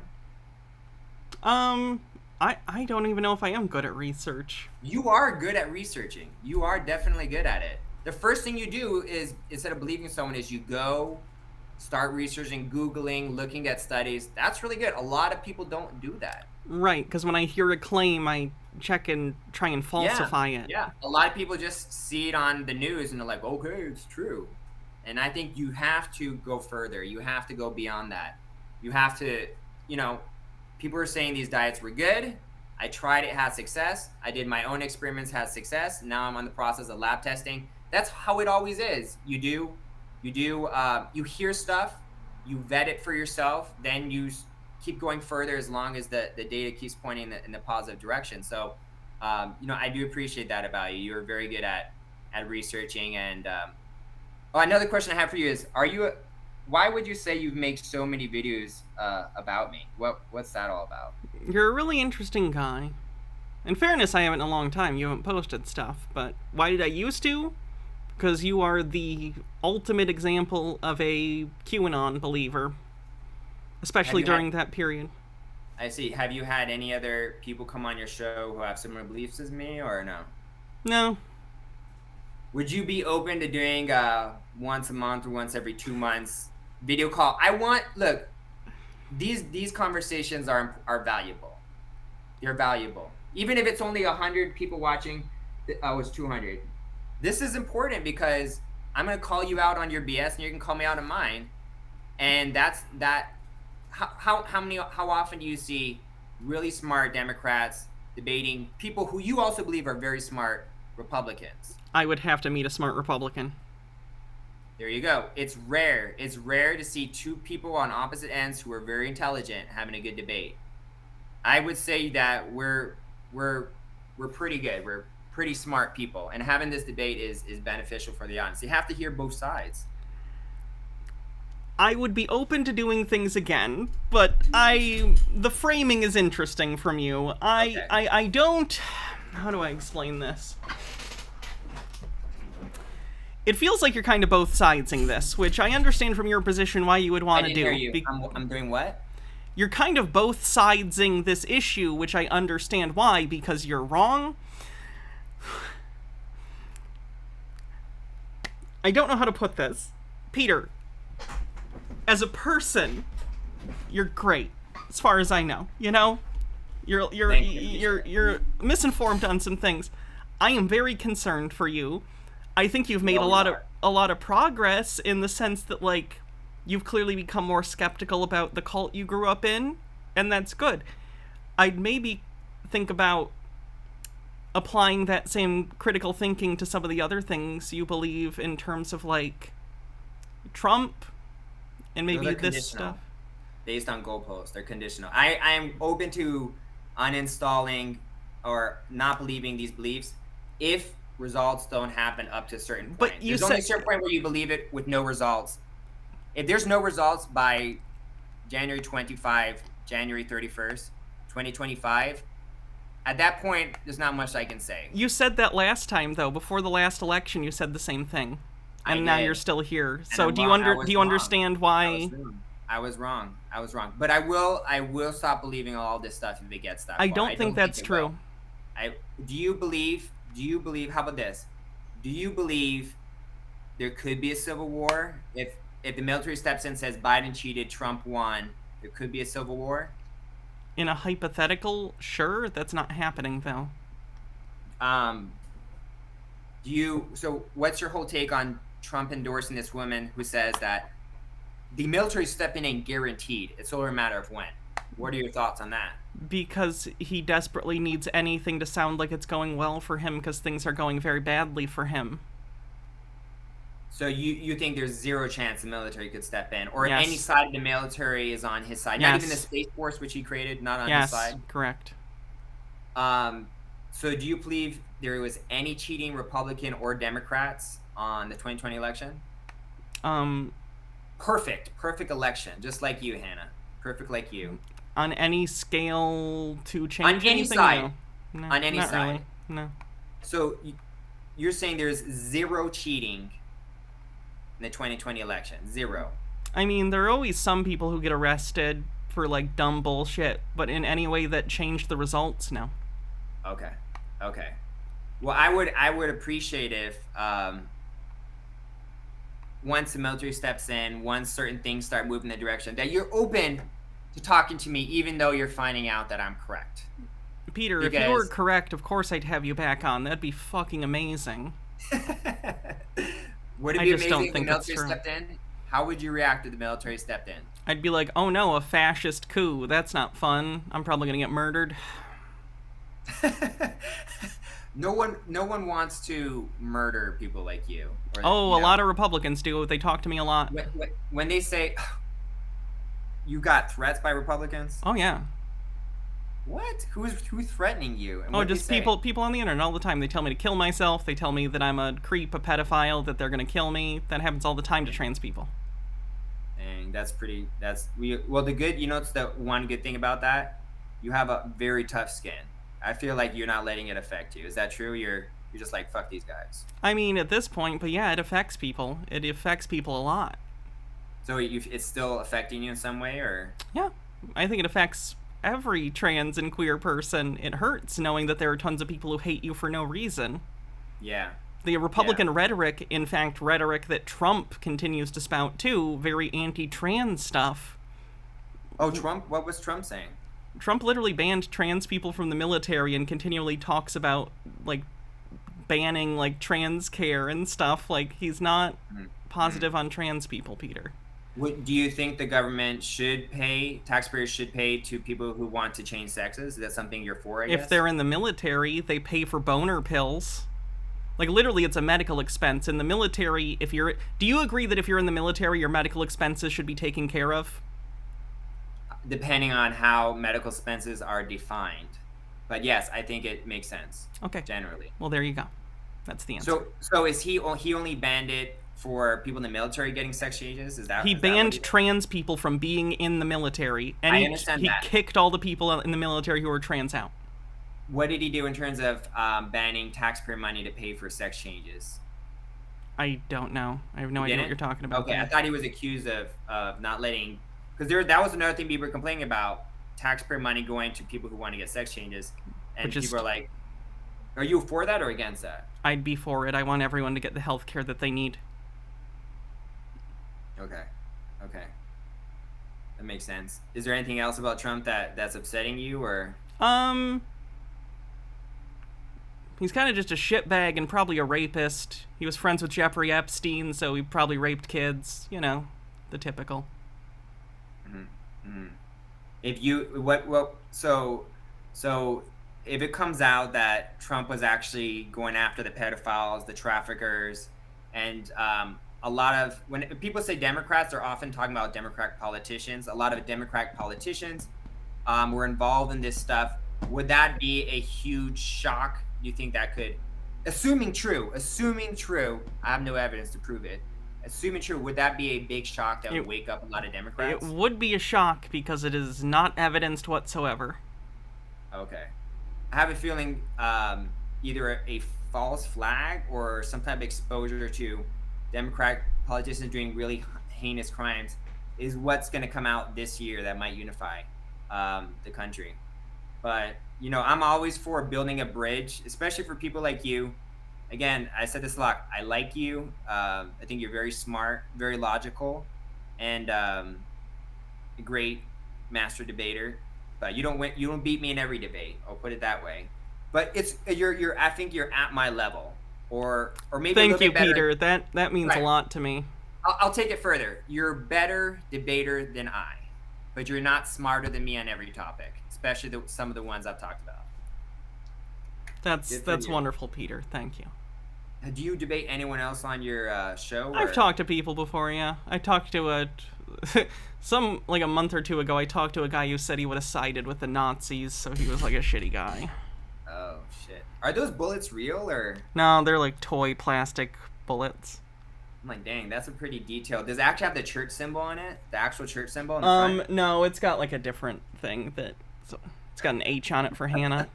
How do they send you that? Do you have like a PO box people send it to? You give them your address? I do have a PO box, yes. That's cool. Well, it's been great chatting. I'm thinking if there's anything else I wanted to ask you about. But you're open to continued video calls with me, right? Was I offensive? Was I rude? There were a few things, but it wasn't too bad. We could talk about it and make sure it doesn't happen again. But okay. Can I say that you're a friend? Can we be friends? Sure. Okay, you're my friend, and I would like to have more conversations with you because you're very smart, and we need more conversations like this, especially as the military starts to step in. I think people are going to need guidance. They're going to need guidance, like what the heck is going on? So they can be like, oh, Peter said this was going to happen because of this and this, and it might help some people. But if you are ever concerned, worried because I'm right about certain things like military stepping, scared, send me a message. I'm there for you, man. I'm there for you. Sounds good. And I'm gloating. I told you so. This is more like I am also genuinely concerned that the lefts are going to have mental breakdowns. And this can be tough for them. Well, you can't be saying I told you so because nothing's happened yet. Yeah, so. Exactly. Nothing has happened yet. But there is a genuine concern that Democrats are going to get hurt by this military stepping in. Would you agree that this is going to be pretty, if it happens, it would be pretty... I would say that a violent military coup would generally involve a lot of death. Yeah. Nothing about a military coup. A martial law put in place and a rounding up of specific politicians or people in the government, criminals, not Democrats in general. You're describing a fascist military coup. They don't want it to happen that way. That's why they haven't done it yet. They don't want it to look like a banana republic, like the. It would be what you're describing is a fascist military coup. Man, I could talk to you all day. Under what conditions? Let's say I'm right, and there was cheating, and Trump did win fair and square. Under what conditions could the military step in a way that would make you feel comfortable? None, Like, because it's that's not always going to obvious. be a coup. If people were found guilty of crimes, they would have to go through the justice Okay. system. The military being involved has nothing to do with anything. What That if is, the by military's- definition, illegal in a military coup. Okay, what if the military, including the Space Force, Department of Defense, comes in and says, we very carefully tracked votes, we have all the evidence to prove it, we're going to prove it in court, and we know for a fact this is true, and because Then they would need to go to court. Yeah, because this is attack by terrorists to take over our country, we have to step in to protect us. You're describing a fascist coup with a false flag to Okay, but- give justification. Okay, how about this? Trump won, and Biden isn't president. Let's assume that happened. But Okay. assume Trump cheated his ass off. Okay. He cheated his ass off, right? Mm-hmm. And the military steps in and says, No. He No? would have to be charged through the Okay, courts. so you would... Why you're do saying- you want a military coup? Like, this is I don't want a crazy. military coup. I want... You can the try and military to define it protect the out. If the Constitution. military comes in and does anything to subvert politics or an election, that is a military coup. The military has no power to do that legally within the framework of the Constitution, to be clear. It does. It doesn't. Where in the Constitution? Cite it. In their oath, They have an oath to the protect- Constitution. The Constitution does Americans. not allow you to do that. to protect Americans from enemies foreign and domestic. It's a terrorist attack by China and other countries to influence our election. It's a terrorist attack. No, Peter. No. All right. So you're saying you would feel comfortable as long as it's proven in court first, and then the military steps in, it'd be fine. Why is the military involved? If they went to court, they'd go to court and then jail. Okay. The military is not Okay, involved. great question. It feels like a fetish, like some kind of military fetish. You Okay. just want people with guns to show up and prove you right. It's definitely a fantasy, for sure. I It's believe a it. fantasy. I fucking a- believe it. Rule-worthy, exciting, hopium-fueled fantasy that I'm very excited about. Does But- it ever scare you that your fantasies involve the Not military fun. coming in Not and hurting. No. That's The not only how thing I anything fantasize works. Is people who are proven to have killed or hurt people really bad being rounded up, and everyone else, all the good Democrats, which I think is 99% of them, being protected. Okay, how about this scenario? Trump won. He cheated. Biden goes in court, proves it, but the courts are corrupt. But everyone's like, yeah, Trump cheated. Everyone agrees. And then military steps in and it's like, all right, the court is extremely corrupt, but the fact is Biden won, and we 95% of the country believes it. So we're going to step in. Is that something you'd be open to, or something you're comfortable with? I don't think so. So under what conditions? of the None! stolen election There are should the no military versions step of this in? where you're going to get me behind a military coup, Peter. Okay, it's okay, antithetical Russia- to the entire founding principles of our country. Russia steps in and cheats, and that's why Trump's elected. Because Russia came Okay. in as a terrorist attack, they cheated, they manipulated the country, and Trump's president. If that's all true, wouldn't you like there to be repercussions? If that's a terrorist attack of Russia involved in our elections. Repercussions don't have to involve the military doing a coup. Define Like coup. Trump, Define coup. the Martial law? military saying we are taking control of the government. That's a military coup. I wouldn't say. That's the Define definition of a military coup. Okay. I'm not sure what they're gonna take control of. It might be the whole government. It might be part of the government. It might not be any part of the government. They just might round up some proven criminals. So they're just going to and that's it. extrajudicially go around and round up people they deem to be bad with no legal defense. Guantanamo Bay is expanding. They're setting up more courtrooms, and they're expanding Guantanamo Bay. They're growing it. This is fueling the theory that not only are these people going to be rounded up, they're going to go to Guantanamo Bay. They're going to be trialed. Some of it's going to be live streamed, and that's why people like you are not going to be mad. You can see Hillary, Obama. You see the evidence presented of the election, all this stuff, and you'll be like, okay, Peter was right. I'm not against the military coming in and fixing this. But at some point, the military has to come in and fix it. You know, like how corrupt does the government have to get before the military? Let's assume the military is super good people, and they see the country being attacked by terrorists. At what point is it wrong for them to step in? Peter, you're intentionally describing your political enemies as terrorists to come up with a justification for rounding them up and murdering them. by political enemies, you mean Democrats, politicians, I believe, that have committed heinous crimes. But they haven't committed heinous crimes that you're describing. It's not been proven in court yet. It's not been proven in court. Alleged. But there's not even evidence of it, Peter.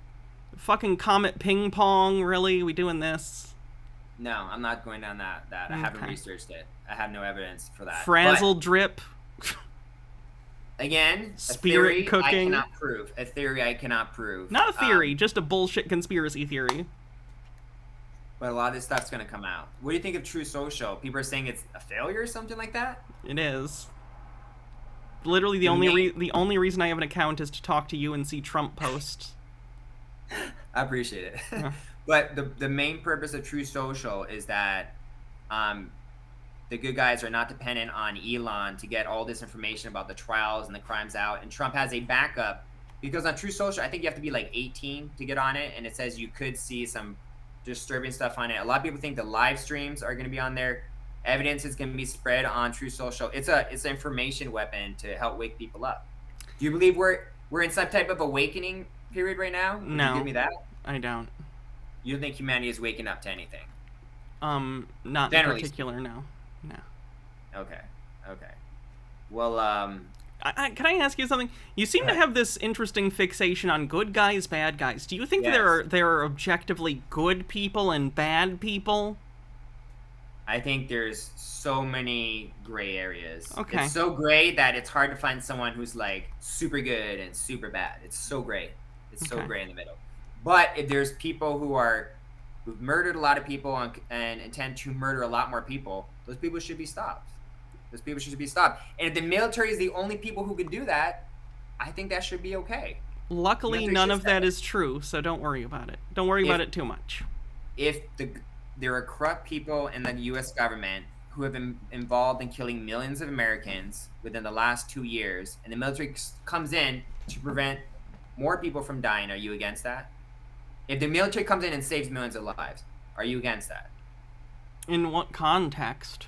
In the context that corrupt people in the government have done certain things to kill millions of Americans.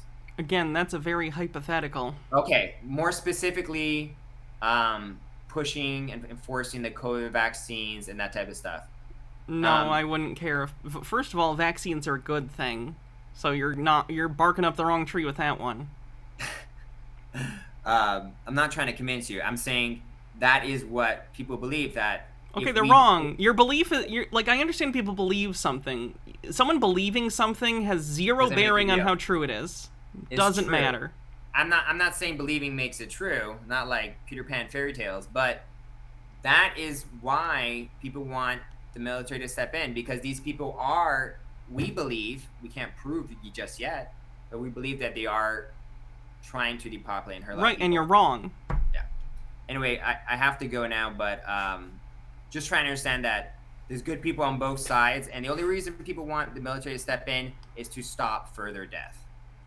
And I think that's a worthy cause for the military to step in if they're going to save lives. Just real quick before you go, let's take it from, think about my perspective right now. Okay. Imagine everything you're saying isn't true. Democrats are not evil, Satan worshipping. Imagine none of that's true. Democrat politicians. Yes. This is what I don't think all Democrats. Let's say no Democrat politicians are doing the things you think. They're not sacrificing children. There's no child trafficking happening with that. Do you understand why, to me, this is horrifying hearing you say these things and then say you want the military to come in? Yeah. Dude, horrible. That is horrible. Of course. Dude, I totally get your logic. You're a logical person, and that's a logical, normal human reaction. That's what I like about you. I feel like you're going to be one of the first to flip. You're going to be one of the first to flip because you are such a good researcher, and you're very logical. You'll be one of the first people to flip to our side, actually. Anyway, I will do this again. Okay. And thank you for the opportunity. I just want to say thank you to the people in the audience. The commentators been very respectful, very kind. You've been very respectful and very kind, and I hope that I did a good job respecting other people too. Because as you said, I genuinely am just trying to help people. I know sometimes I fail, but that is my intention. Anyways, is there anything you want to say? No, I think that's it. I think the fact that you've been able to get a little further away from the cult stuff you were raised in is good, but maybe just keep thinking about those same things. Well, that's the thing. Maybe we can talk to each other more and both make progress. You know, I think that sounds great. Sounds good. All right, Hannah, you have a good day. Take care there, and I hope you feel better soon, man. I mean, hurt. Oh, you're fine. People say man is a gender neutral. I don't give a shit. Okay, I appreciate it. All right. All right. Take Bye. care, man. Peace. Ah, boy. Well, that was interesting. Oops, wrong thing.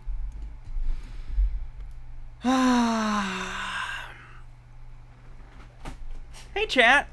How's it been? That was an interesting conversation, don't you think? I'm patient. I tend to be. Bumble Homestead with 500 bits says, wow. Yeah. Am I okay? I'm good. It's just interesting, and I'm sure he's still watching. Hi, Peter. It's interesting how he's been able to distance himself from his cult church upbringing, but hasn't so far connected that to the QAnon stuff. I hope one day he gets there. I am interested to see if anyone buys his thing. Gnome Pickles, thanks for gifting a sub, says, get more towards your 2/3 cut. Xandris, thanks for gifting 3 tier 1 subs, and a hype train started. Hey, we're on a hype train, so before we end the stream, if you want to, you know, thank me for talking to Peter, do the hype train, gift subs, do all sorts of stuff.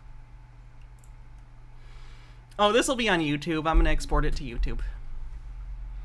Do we buy his claim that he doesn't know what the Holocaust was? I don't know how I feel about that. I decided not to dig deeper, because there's already a lot of stuff we were talking about today, you know. Creeper, thanks for gifting 10 tier 1 subs. Purple Pondini with 10,000 bits says, bits for the therapy you'll need after this. Thank you very much, Purple Pondini. This is the first time you've given me that many bits, and I don't even feel bad. I deserve it. I do. G-Tara says, I mentioned this earlier, but ChatGPT was responsible for at least one suicide. It's not great for medical advice / research. Oh, I know. I absolutely know. Hydrate.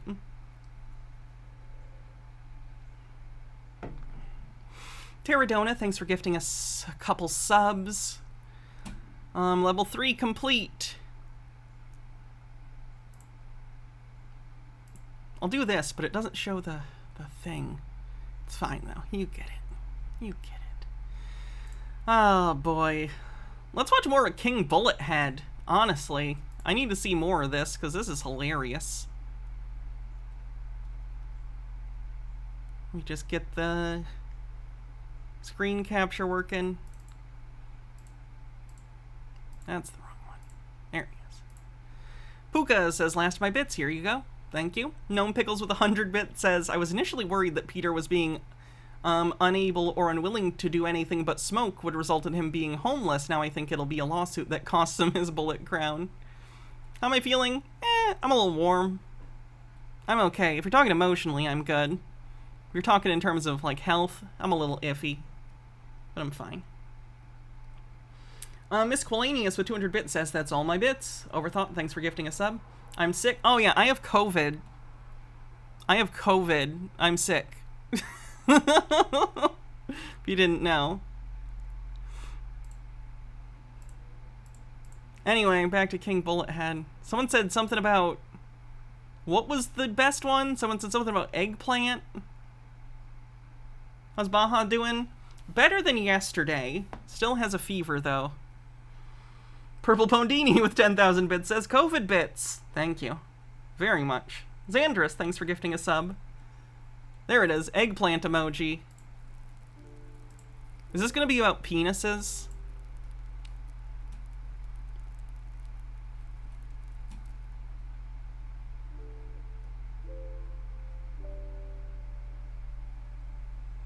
Toxaholic, thanks for 200 bits.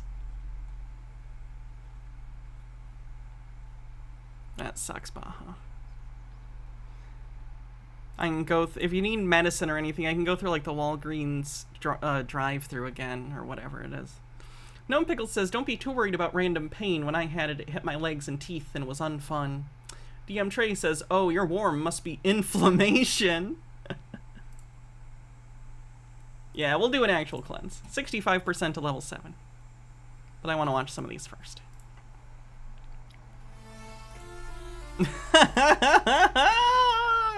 Oh, he didn't even size it to the screen correctly. That's funny.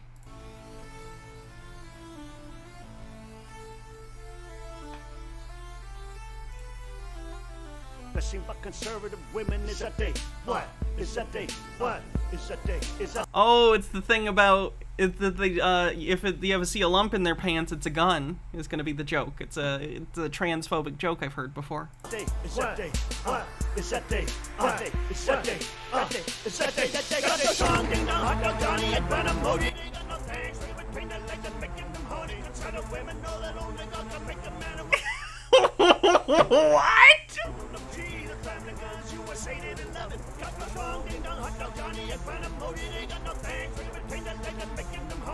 To be clear, your penis doesn't make you horny.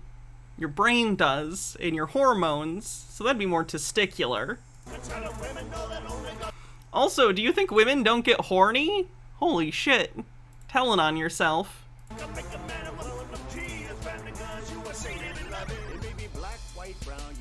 Whatever. They know that in the beginning God made Adam and Eva. Boys are convex, girls are concave, so the two become one in marital unions where the Lord intended this to be done. But like the serpent of The doctor doesn't give you a bra. That's not how this works. old, they tell the kids so many lies. Snipping this and snipping DM Trey says, oh good, as a gun guy, that gun is the tackiest thing I've seen in a minute. that while these doctors connive.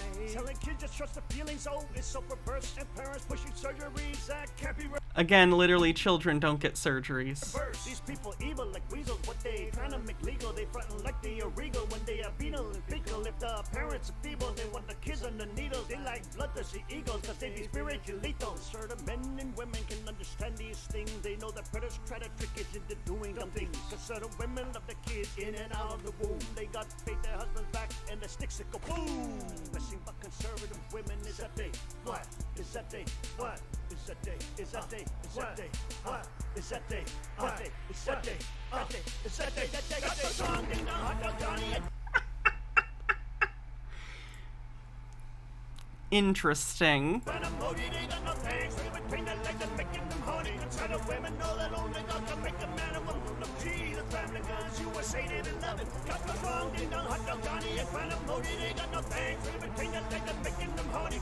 This guy thinks about dicks way more than any, like, trans person I know, which is interesting. Women know that only God can make a man a woman. Look, gee, the family guns, you were sated and loving. If a same man and woman is a societal construct, they think that they can change gender, then their organs reconstruct. If you feel identified like the other gender, all reality must bend to this crazy agenda. It's really not that crazy. Trans people aren't even a new thing. You guys are just salty about it because Republicans told you to be mad.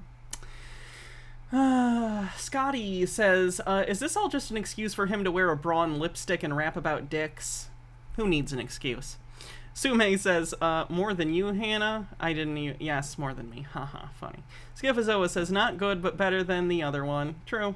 Around appropriated character of a woman in high heels, red lipstick. Oh, Gnome Pickle says these surgeries can't be reversed. So, like, every surgery? I mean, I had a growth removed. Do you want me to have the options to put it back? Dave, thanks for 1,000 bits, and Sandris, thanks for gifting a sub. Like a woman, they paraded around like they the new world heroes. Why not celebrate these boys dressed as women? 83% with 20 seconds left.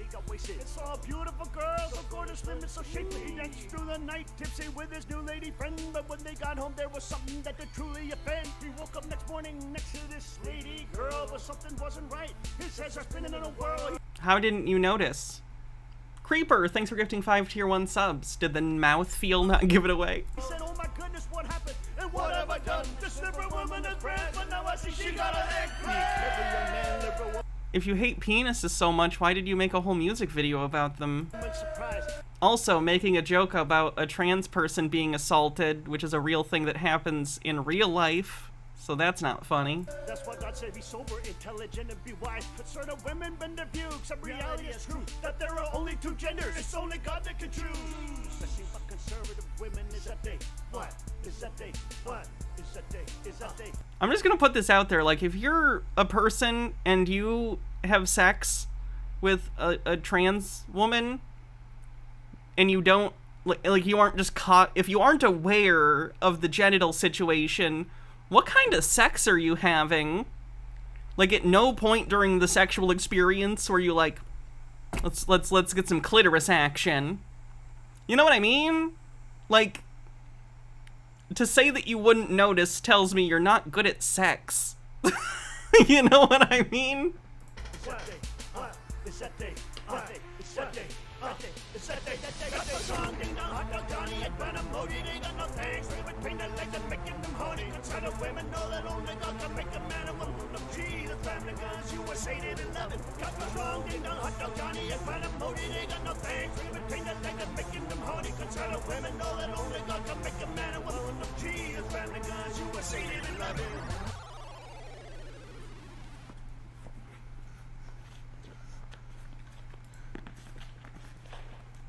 What is this? My headcanon is that's Peter. That's pretty funny. Terrible.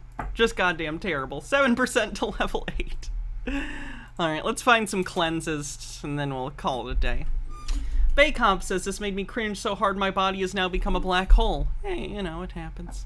Oh, this happened. Overthought made this.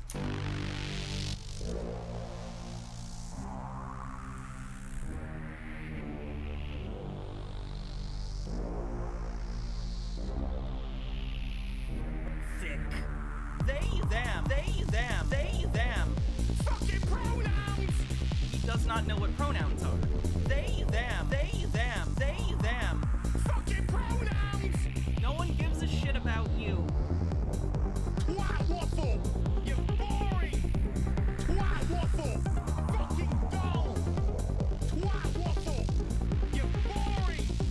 Twat waffle! You have nothing to say! This is just him being a bitch. And it's hilarious. Fuck your immersion! Fuck you having a good time! Current fucking day! Like, if I'm talking about him, I use him. He did this. He said that. He's a whiny bitch. He needs therapy. We're talking about you. That's a pronoun that applies to you. They, them, they, them, they, them. Fucking gender ambiguity! This is just him being a bitch. They, them, they, them, they, them. Fucking gender ambiguity! No one cares. Man has opinion about video game. You were yelling at the internet? You just can't help shovel your bullshit, fucking crap ideology into everything, every single solitary fucking thing. They, them, they, them, they, them. Fucking pronouns. Minute left on the height of the internet.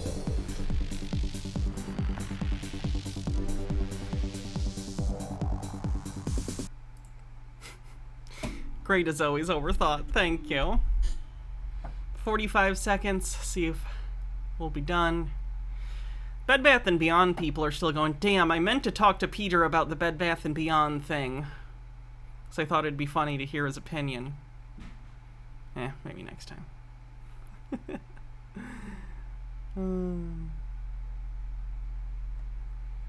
20 seconds and then I'm free. 20 seconds and then I'm free. Oh, well, thank you for all the cool songs, Overthought. I appreciate it. Oh, look at that thumbnail. Holy shit. That's me in front of a Bed Bath & Beyond. That's pretty rad. Alright, let's see who we're gonna raid. Thanks everyone for hanging out. I'll be back tomorrow unless I take some kind of shocking turn for the worse. I will return. I don't know. What's Blizz doing? Alright. Have a good night, everyone. I'll see you later. Love you, Mr. Blast. And like I said, see you tomorrow for another stream. I haven't caught Lower Decks season 4 yet. I know they did a 2-Vix, though. Alright, bye everyone. Oh, we did get to Strange New Worlds. We're on the finale of season 2. We haven't seen it yet. But I did see the Lower Decks crossover, which was a lot of fun. I'm surprised it was done as well as it was, considering it's an animated live-action crossover. They meshed surprisingly well, and the musical episode was fun. Alright, good night everyone. Later.